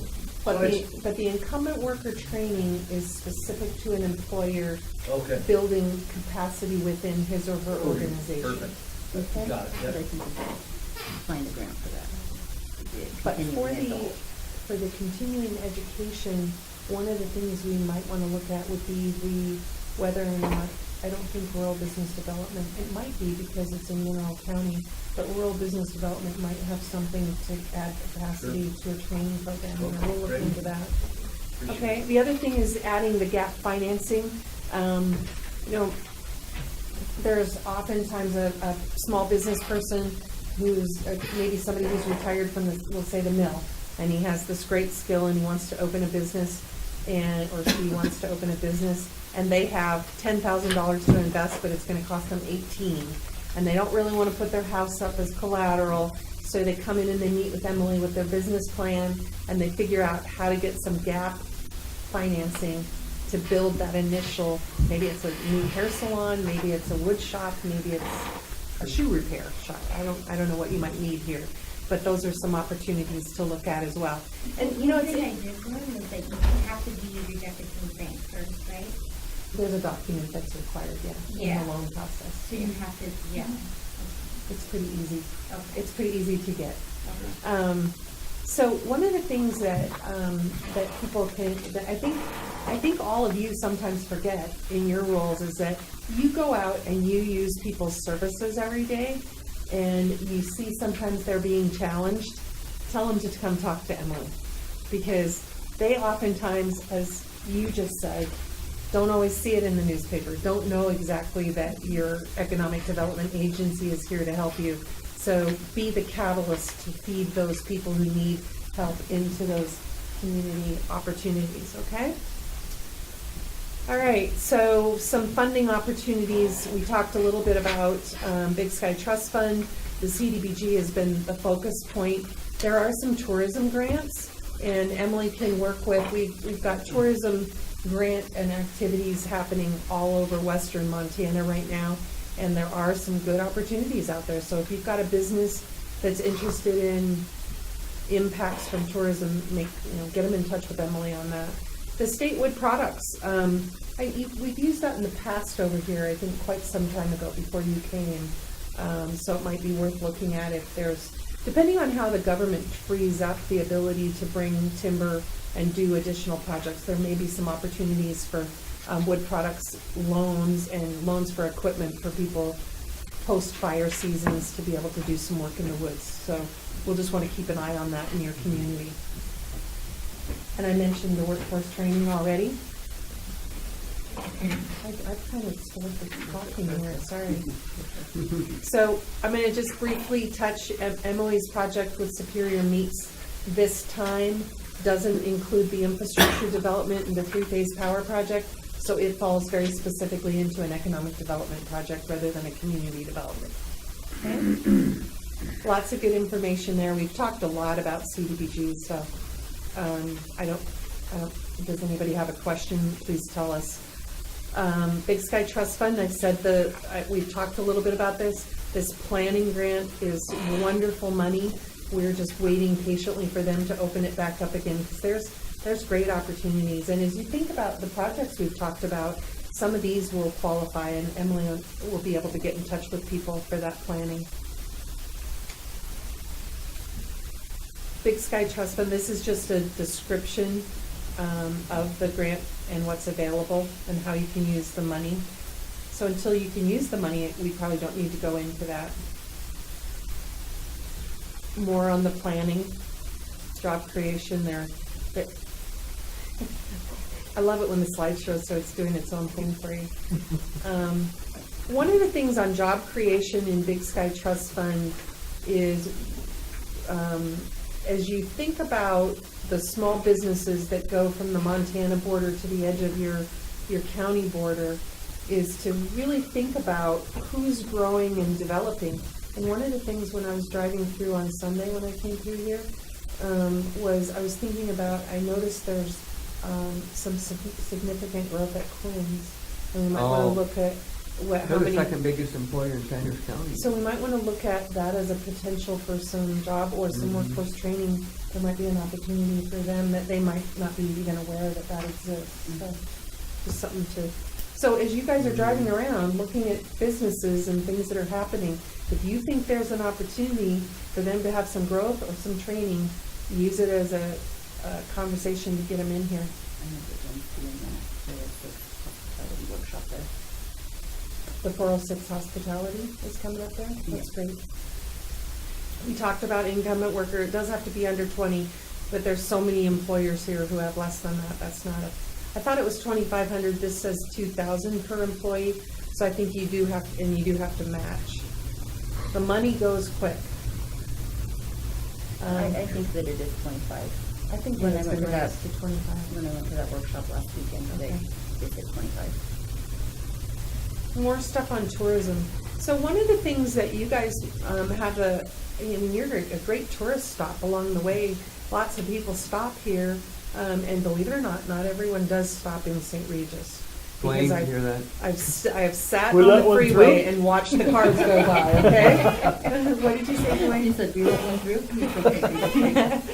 He's our St. Regis commissioner. I just want you to know that I am one of the biggest droppers of funding in St. Regis All that right, exists. I'm proud of you. And everybody who comes to see me stops there.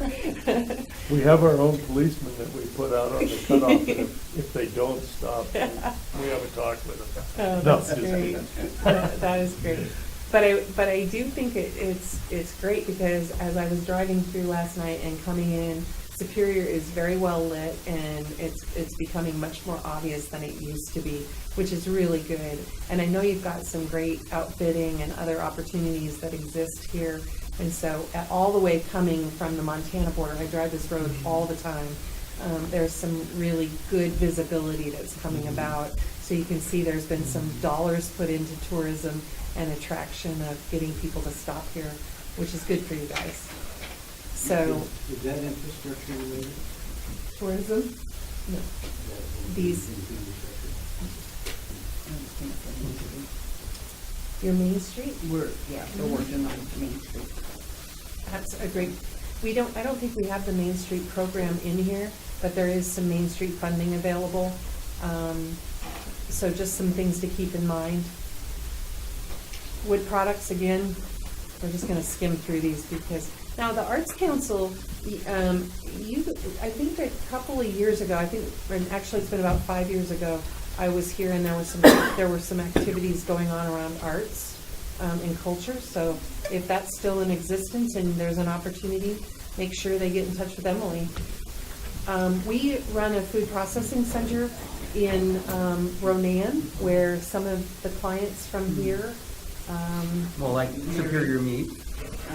Western Montana Specialty Food. Oh, and Western then the Montana. relish lady. Yes. So they have been using the facility and then been able to grow their businesses to the ability to do it here in their own community, which is great. What do you think of that? Like, what if we were to get one of those off the ground? Will we be able to get business from is there a high demand? Is that being highly sought after, those commercial kitchens like that? Commercial kitchens are definitely a high, people really need access to them. From a processing standpoint with Superior Meats, they meet the USDA requirements. No? No? Okay.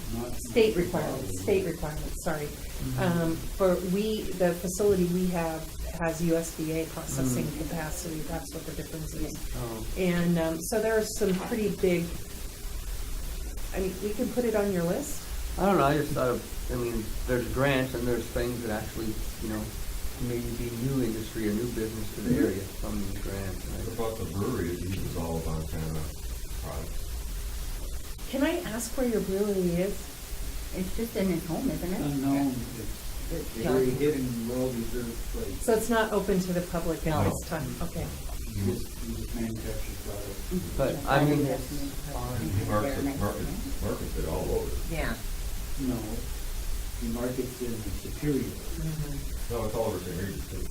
Well, he maybe expanded to St. Regis, but that's the only two areas, that's out of everywhere. So Well, one of that's the all over things, my world. so I'm gonna, because you brought up, because brewery was brought up, I am gonna share with you that through the Cooperative Development Center at Lake County Community Development, they've been working with the Ronan Cooperative Brewery.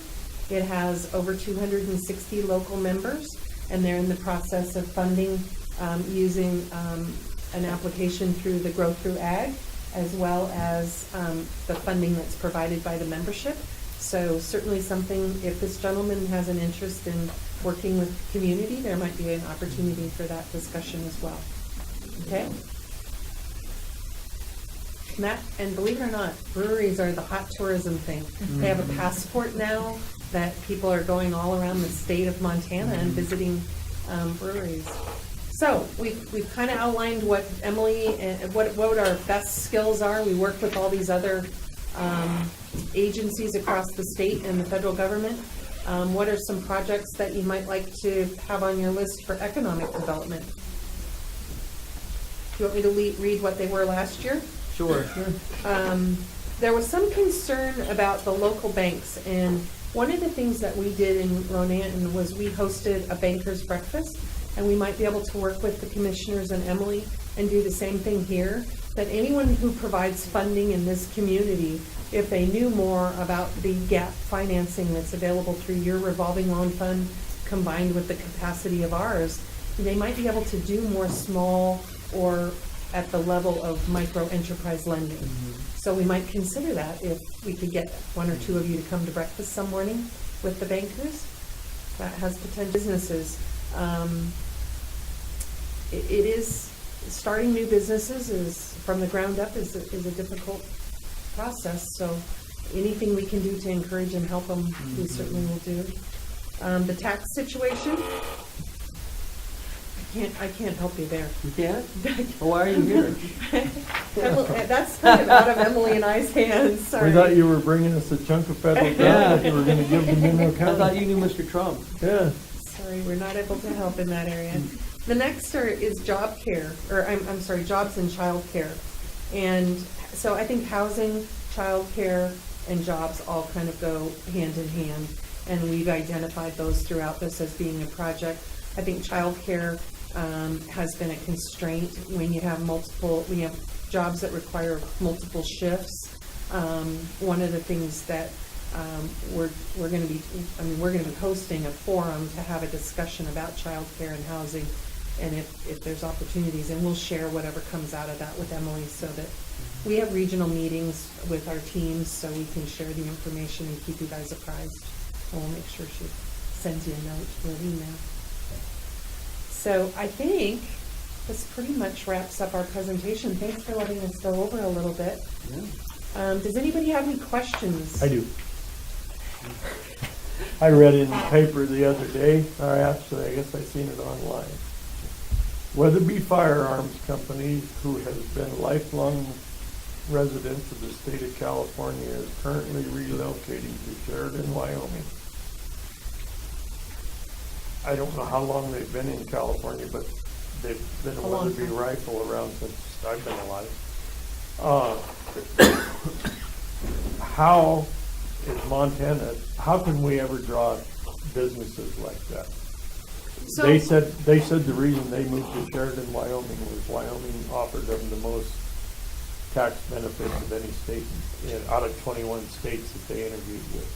Wyoming offered them the best tax situation. We can sit here and talk about jobs and creating jobs and creating good economic conditions, and if the state of Montana don't cooperate, we're kind of left out of the whole deal. Well, how do we even find out that they're looking? Like, I didn't even know that they were looking for a relocation until they already picked one. So oftentimes I think through the Governor's Office of Economic Development and through the Innovate Montana, And actually, a lot of times, through your local economic development agencies, businesses will contact you. We've been contacted by small, very, very small manufacturing companies in Lake County. You know, when you think about bringing in somebody like a gun manufacturing company of that scope, the infrastructure of your county probably would really be stressed to bring in the housing and the school needs and the other job needs that would be required. That'd be problems we'd love to work with. Right, it You is. know, it really would. But to get to attract them, you need some foundation for that. I'm not really so distraught that we were left out. I'm distraught that the state of Montana won't offer companies like that tax breaks to come and start new business. Well, at the local economic development agency level, we're not really in the policy and I mean, we're not in a position where we don't lobby and we don't do those kinds of things. But I do think that the state of Montana has done a much better job of it than they have in the past. I think if you look at Kalispell, right now, I think there's 4 or 5 major firearms organizations that have been brought into their community and are growing in size there.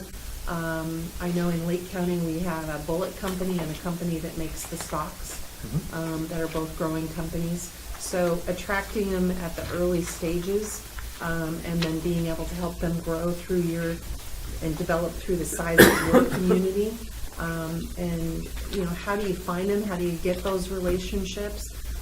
You know, I can tell you that both of the companies in Lake County they were residents who saw an idea and decided to go with a dream that they thought they could do something. And so I think it's really helping to cultivate that in your community to start it at that smaller size. It is difficult and it's really expensive to attract outside businesses. But you gotta have state government working with you. I'm not against tax incentives. That's my statement. Okay. Well, thank you for your time. Thank you. Our crowd has dwindled, but we're going to have a conversation with you, and we'll be happy to visit with you as well. Do you need something?